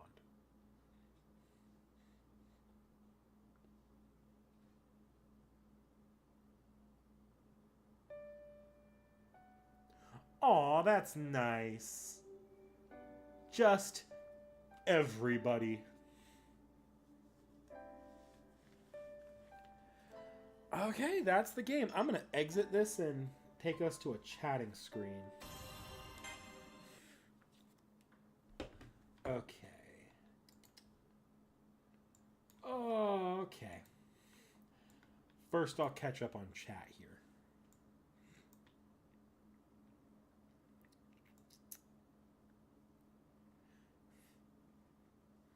CCT takes place inside and extends the original ending. They decide to start from scratch and like.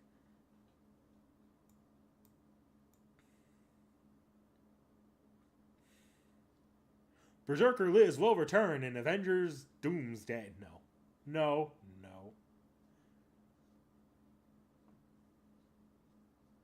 Quantum Time Lock gets turned into the orbital anti-Castoria laser.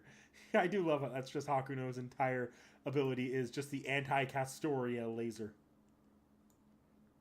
It's just making sure her enemy's death is permanent in all timelines.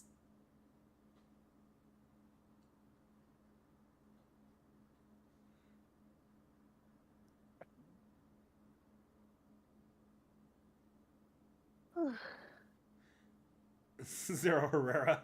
Not a fan of escargot, I see. I mean, to be fair, if you put enough garlic butter on anything, it will become edible.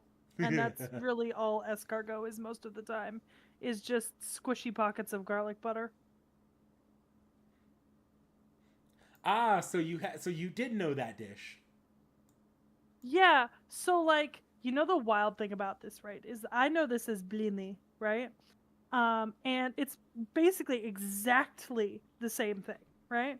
Mm-hmm. But what I didn't know was that so when you trace like the etymology of the history of the word back from like blini, you don't really get anything. If you trace it back from Palacinte, you actually get that the original recipe was published in Cato the Elder's De Agricultura, which is the exact Roman manuscript that contains my favorite passage from any Latin text, which is Cato the Elder's On Cabbages passage, which I'm currently designing a decorative wall poster for. Jesus Christ. Because I love Cato the Elder's cabbage rant. Was he the guy that was convinced that cabbages were like the miracle Yes. drug? Yes, basically he was like, if you prepare cabbage in a way, it will cure all of your ills. You can boil it and put it in your ears. You can ferment it and put it up your butt. You can slime it and put it in your orifices, and it'll cure everything wrong with you.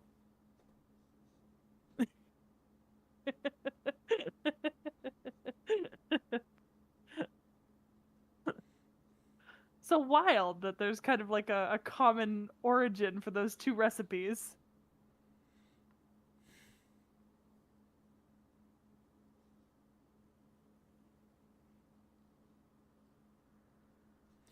Okay, interesting.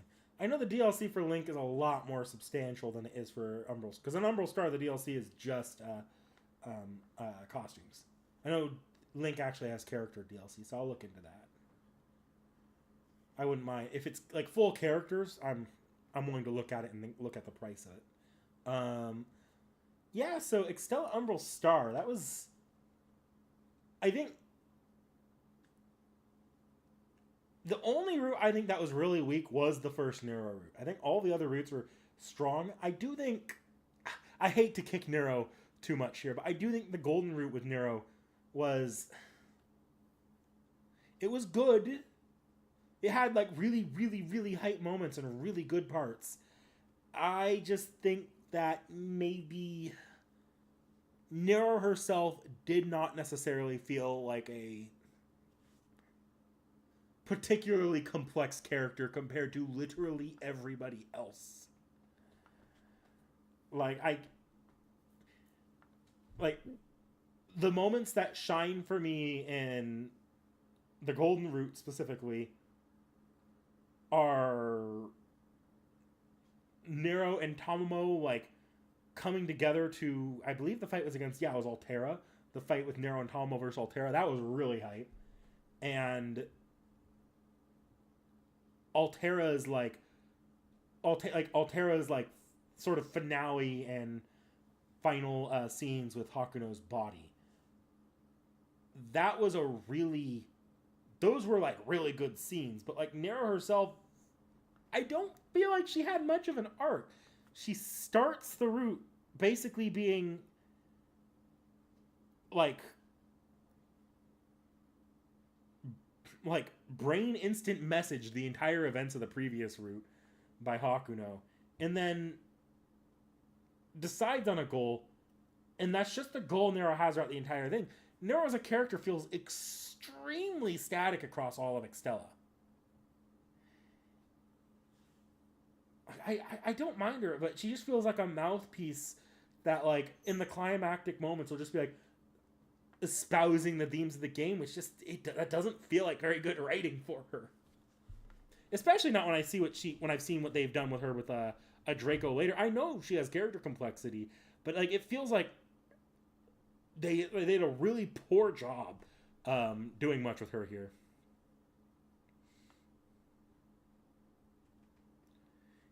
Yeah. But like across the entire game, I think I like a lot of the characters more than I thought I would. Like Nero was a bit disappointing for me. It's not like I'm not coming into this with no exposure to Nero. I've read the manga. I've watched Extra Last Encore. I've seen a lot of Nero in other works. I don't not appreciate the Nero character. It just doesn't feel like they developed her. But the other characters had like really, really good arcs. Like Tomomo's arc in her own route was really good. Like, I know some people aren't fans of the direction they took Tomomo there. I actually thought it was a really good arc because they do kind of hint at that in how they end her character arc in CCC. Liz's sort of like backtracking arc was really good because I thought I was gonna hate that they sort of backtracked on Liz's character, making her like a Saturday morning villain again. But I feel like they did a good job showing that that Liz did not get this way for lack of trying to be a good person. In many ways, like what happens with Liz and Extella is kind of Tomomo's fault, because Tomomo is the one that decided to go full tyrant mode on Elizabeth, and Elizabeth was actually for like the first half of Tomomo's really good intention. I liked that. And then Altera's arc across her route in the Golden Route was just peak. Like, I did not realize I would... Like, I knew the general arc going into this already. I didn't realize how heavy that would get. I'm not going to give it all away now, because there will be a review and analysis of this that'll go up at some point in the future. I've already started working on the script. But, Altera in particular, I think I'm going to have the most to say about, probably. Altera and Hakuno. Because I do feel like Hakuno. I feel like Hakuno, between the end of the Altera route and the Golden route, and like the Golden route sort of conclusion for the Hakuno body piece, that really kind of, for me, in my opinion, that concludes a long-running character arc of Hakuno that extends back to the original Extra. That was really good. So I don't know. I think I actually liked the vast majority of, or even Gilgamesh. Gilgamesh was fun too in Altera's route. Like, there's so many fun characters. I don't understand why the character they're billing as the main heroine, Nero, is the worst written character in this game.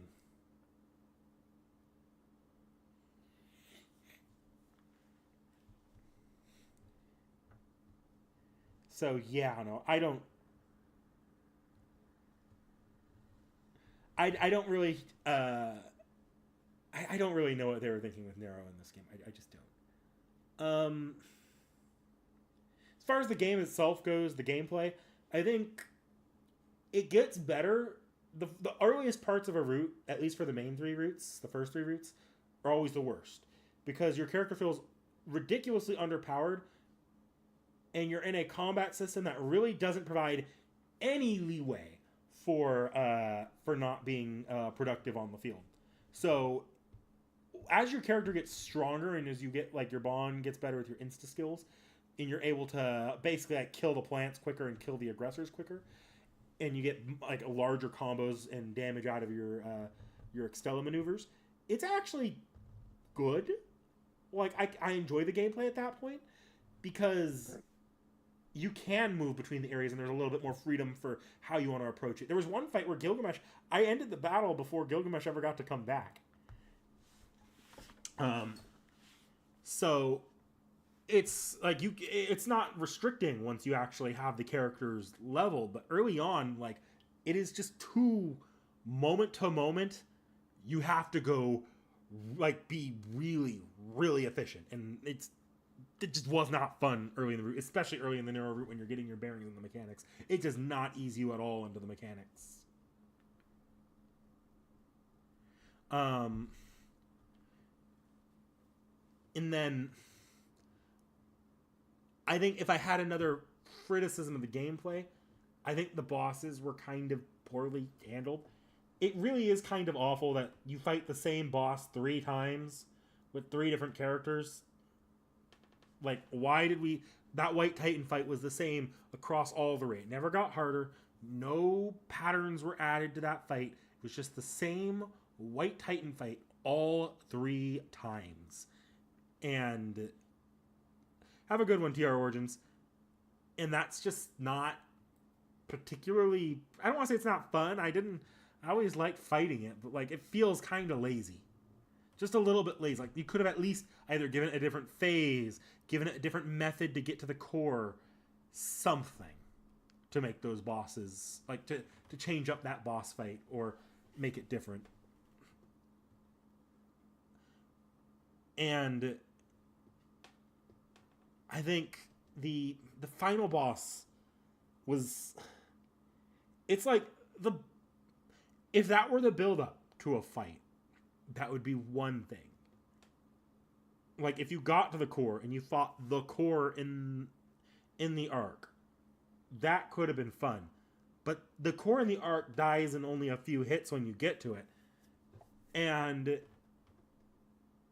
the tentacles outside was piss easy. The only part of challenge is playing fucking Star Fox with Nero's Saber Venus form. And that's just... It causes the entire fight, because once you get through and you hit the core, it just feels anticlimactic. On a gameplay level, I think this really could have been a lot better than it was. Balance the early game better. Make the bosses have a little bit of variance at least, and just don't make the final boss the easiest level in the entire game.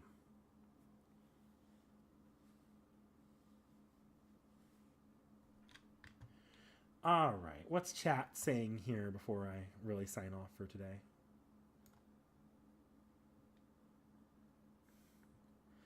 Good to know Andor is good, had a good finale. I need to catch up on that. I am now like 7 episodes behind.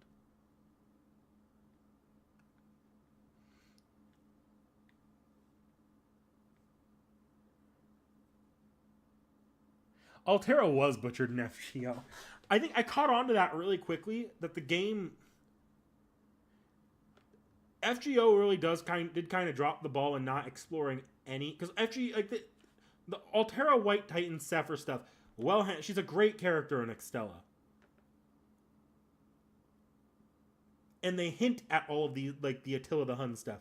FGO, where it's exploring all these historical figures, isn't exploring the Attila the Hun stuff. Not necessarily something like they have to explore the Attila the Hun stuff, but then they explore nothing else with Altera and FGO when she's in there. She is like, they don't explore the Sephiroth, they don't explore the Attila stuff, they explore nothing, leaving her to feel like really, really bland in FGO in particular. Which that's a little disappointing. Because you could have done Attila without, like, the Attila stuff without spoiling Extella, and they don't touch it. They just completely hands off. Really doesn't work as a power-tripping weird person beefing for no real reason. Yeah.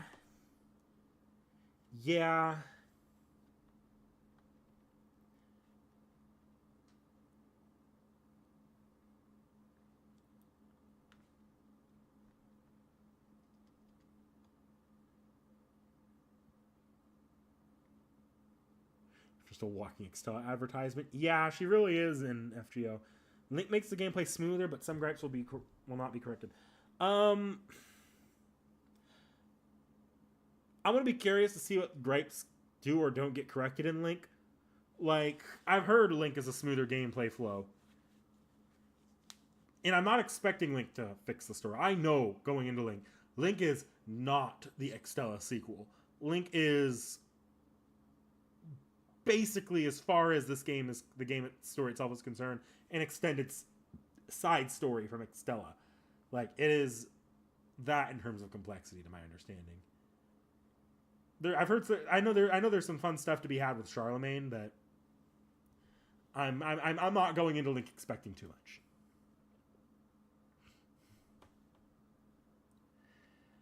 But when I'm going into Link, I'm actually hoping more that the gameplay is fun, because it's really gonna have to justify its existence. Because dear God, it's to be the in between Extella and Extella 2, but there's no. It was a tech demo for the engine they wanted to use for Extella 2, and then they never made Extella 2. But Link's gonna have to really do a lot to make me not hate the game. Like, I'm gonna enjoy the gameplay, I'm sure, but like, I can't really spend a lot of time playing the game because they're horrendous about the copyright on YouTube. So right now, as it stands, unless I really enjoy that game, I am going to be speed running it, basically, because I don't want us to be on Twitch for that long. And if I can get it into one short video, I can upload it onto a VOD. Or if I get it into like a few short videos, I can upload it onto a VOD channel and forget about it, and just link it in our main channel. Because I can't stream it here on YouTube. It would be so dangerous. The minimum it would do if we got copyright struck from Link would be kill our ability to stream for like 2 or 3 months. Yeah, you should not do that.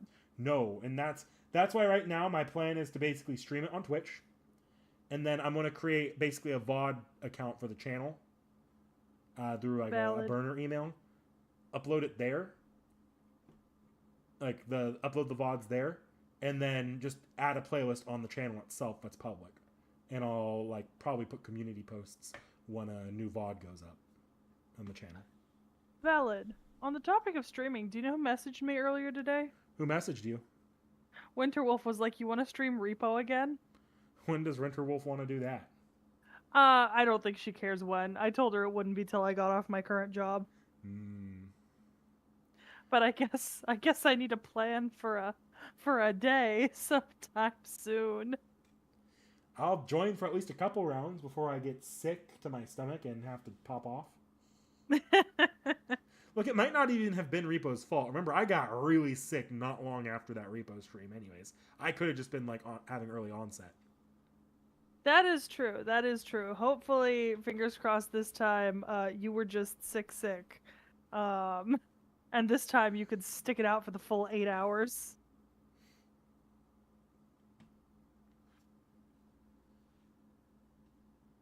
Not giving a fuck on Link. That's awesome. Yeah, no, the Twitch and VOD channels, we've been throwing it around for a while because there's games that Seki and I really can't play safely.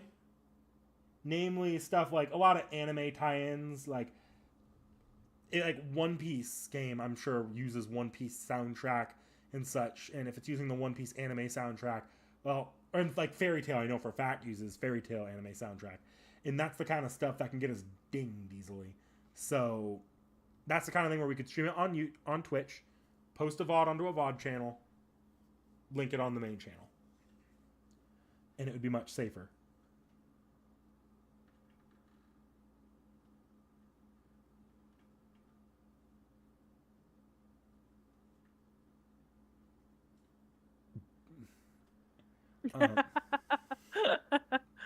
Honestly, I'm like low-key, if we play Repo next time on the channel, I kind of hope we can get more than 4 people playing. Well, I think it's with the Discord server. There is absolutely room for like Discord game night streams at some point. Exactly. For like multiplayer games like Repo. Picture this: fill out the entire like 8-player team. I just watch the chaos. That would be. I'd have so many people to hide behind, Knick-Knack.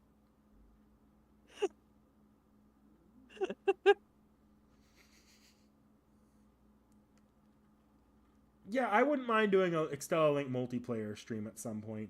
Again, I have to be careful because Extella Link is stupid. But like on Twitch, I would do that, and that's not a VOD I think I would need to keep. So it'd just be a fun thing for people that want to tune in. Is Final Fantasy XIV dangerous on YouTube?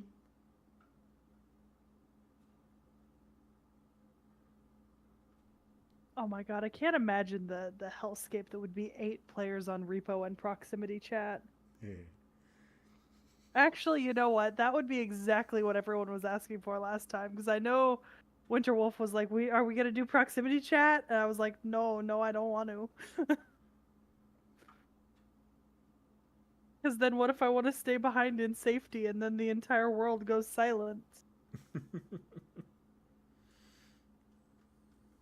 This is bullshit. Oh, I picked up Helldivers 2 finally. Nice.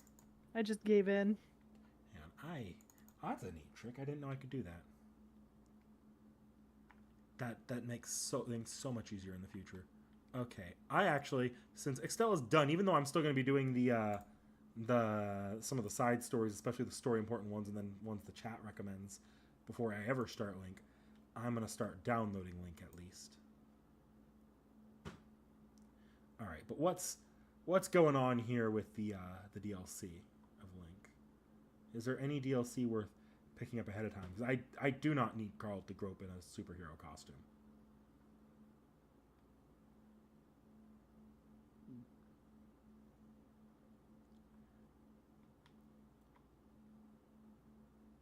I'm not seeing.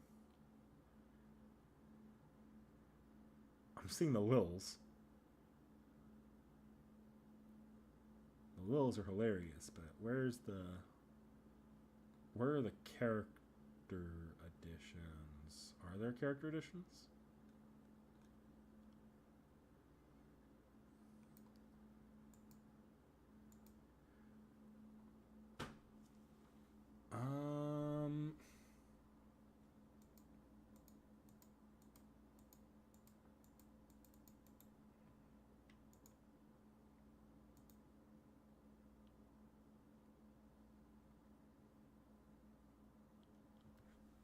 I can't find it, guys.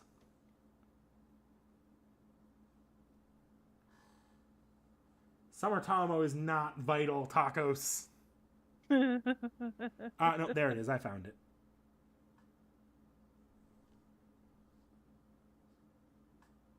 Are there any other characters besides young Altera?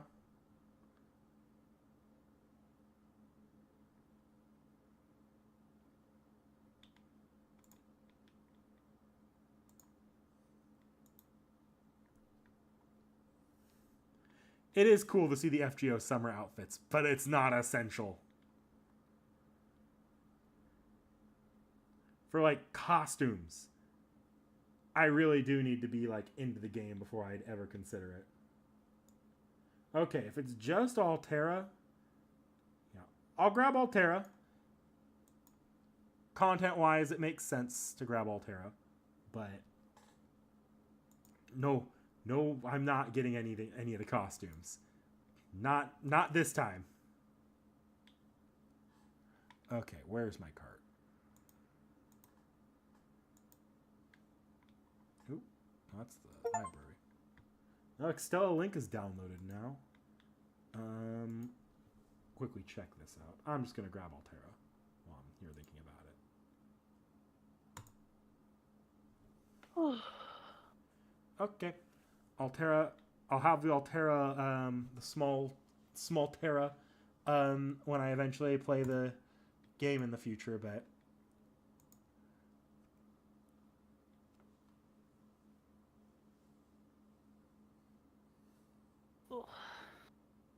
look, if they're on like a good sale, maybe I'll pick up a few fun costumes if we're mid like playthrough. Like, say I'm like NA Anniversary comes around and they put some Extella Link costumes on sale.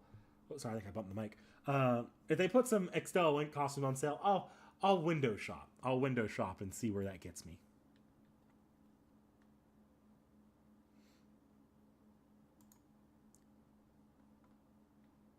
Seki, there's a game that I got that I want to play with you on stream. Like, I'll play the game, but I want you to be there. What game did you get? I almost don't want to tell you because it would ruin the fun. What fucking game did you get? My lips are sealed. You realize I can check your Steam library. You'd be looking through a billion games though. Pretty sure I can sort through recent purchases. Can you sort through recent purchases? I think if I go look at your profile.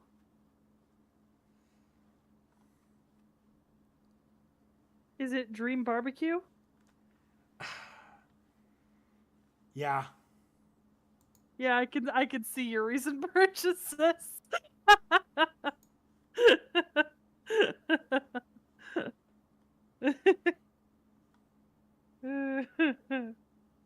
I don't know what that is, but it makes me worried.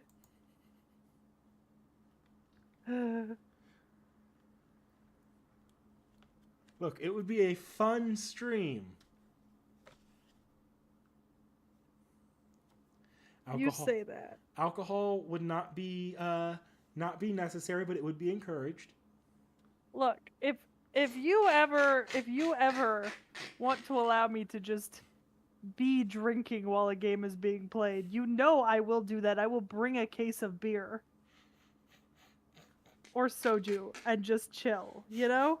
That's always an option in any game we play. Tacos knows the game.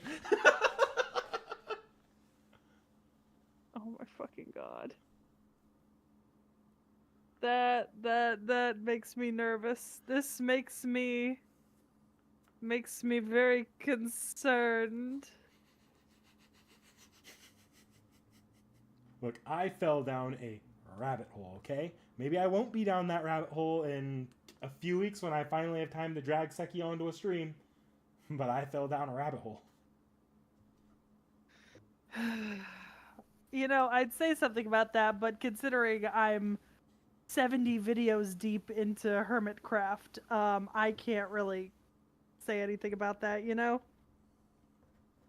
Oh, never mind. Tacos does not know the game.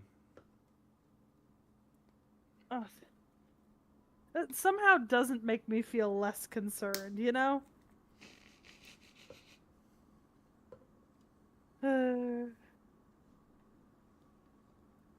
Alright, well, I think I need to get going. It is late. That's Seki, you have anything you fair. want to say to the peep before we go? No, I have no commentary. I'm probably certain what... Alright, well, have a good one, everyone, and I'll see you at some point. Probably the next time I'll see you is if Seki steals my computer again for FGO next week. Or for anything, really. Up to her. Yeah. Alright, bye, guys.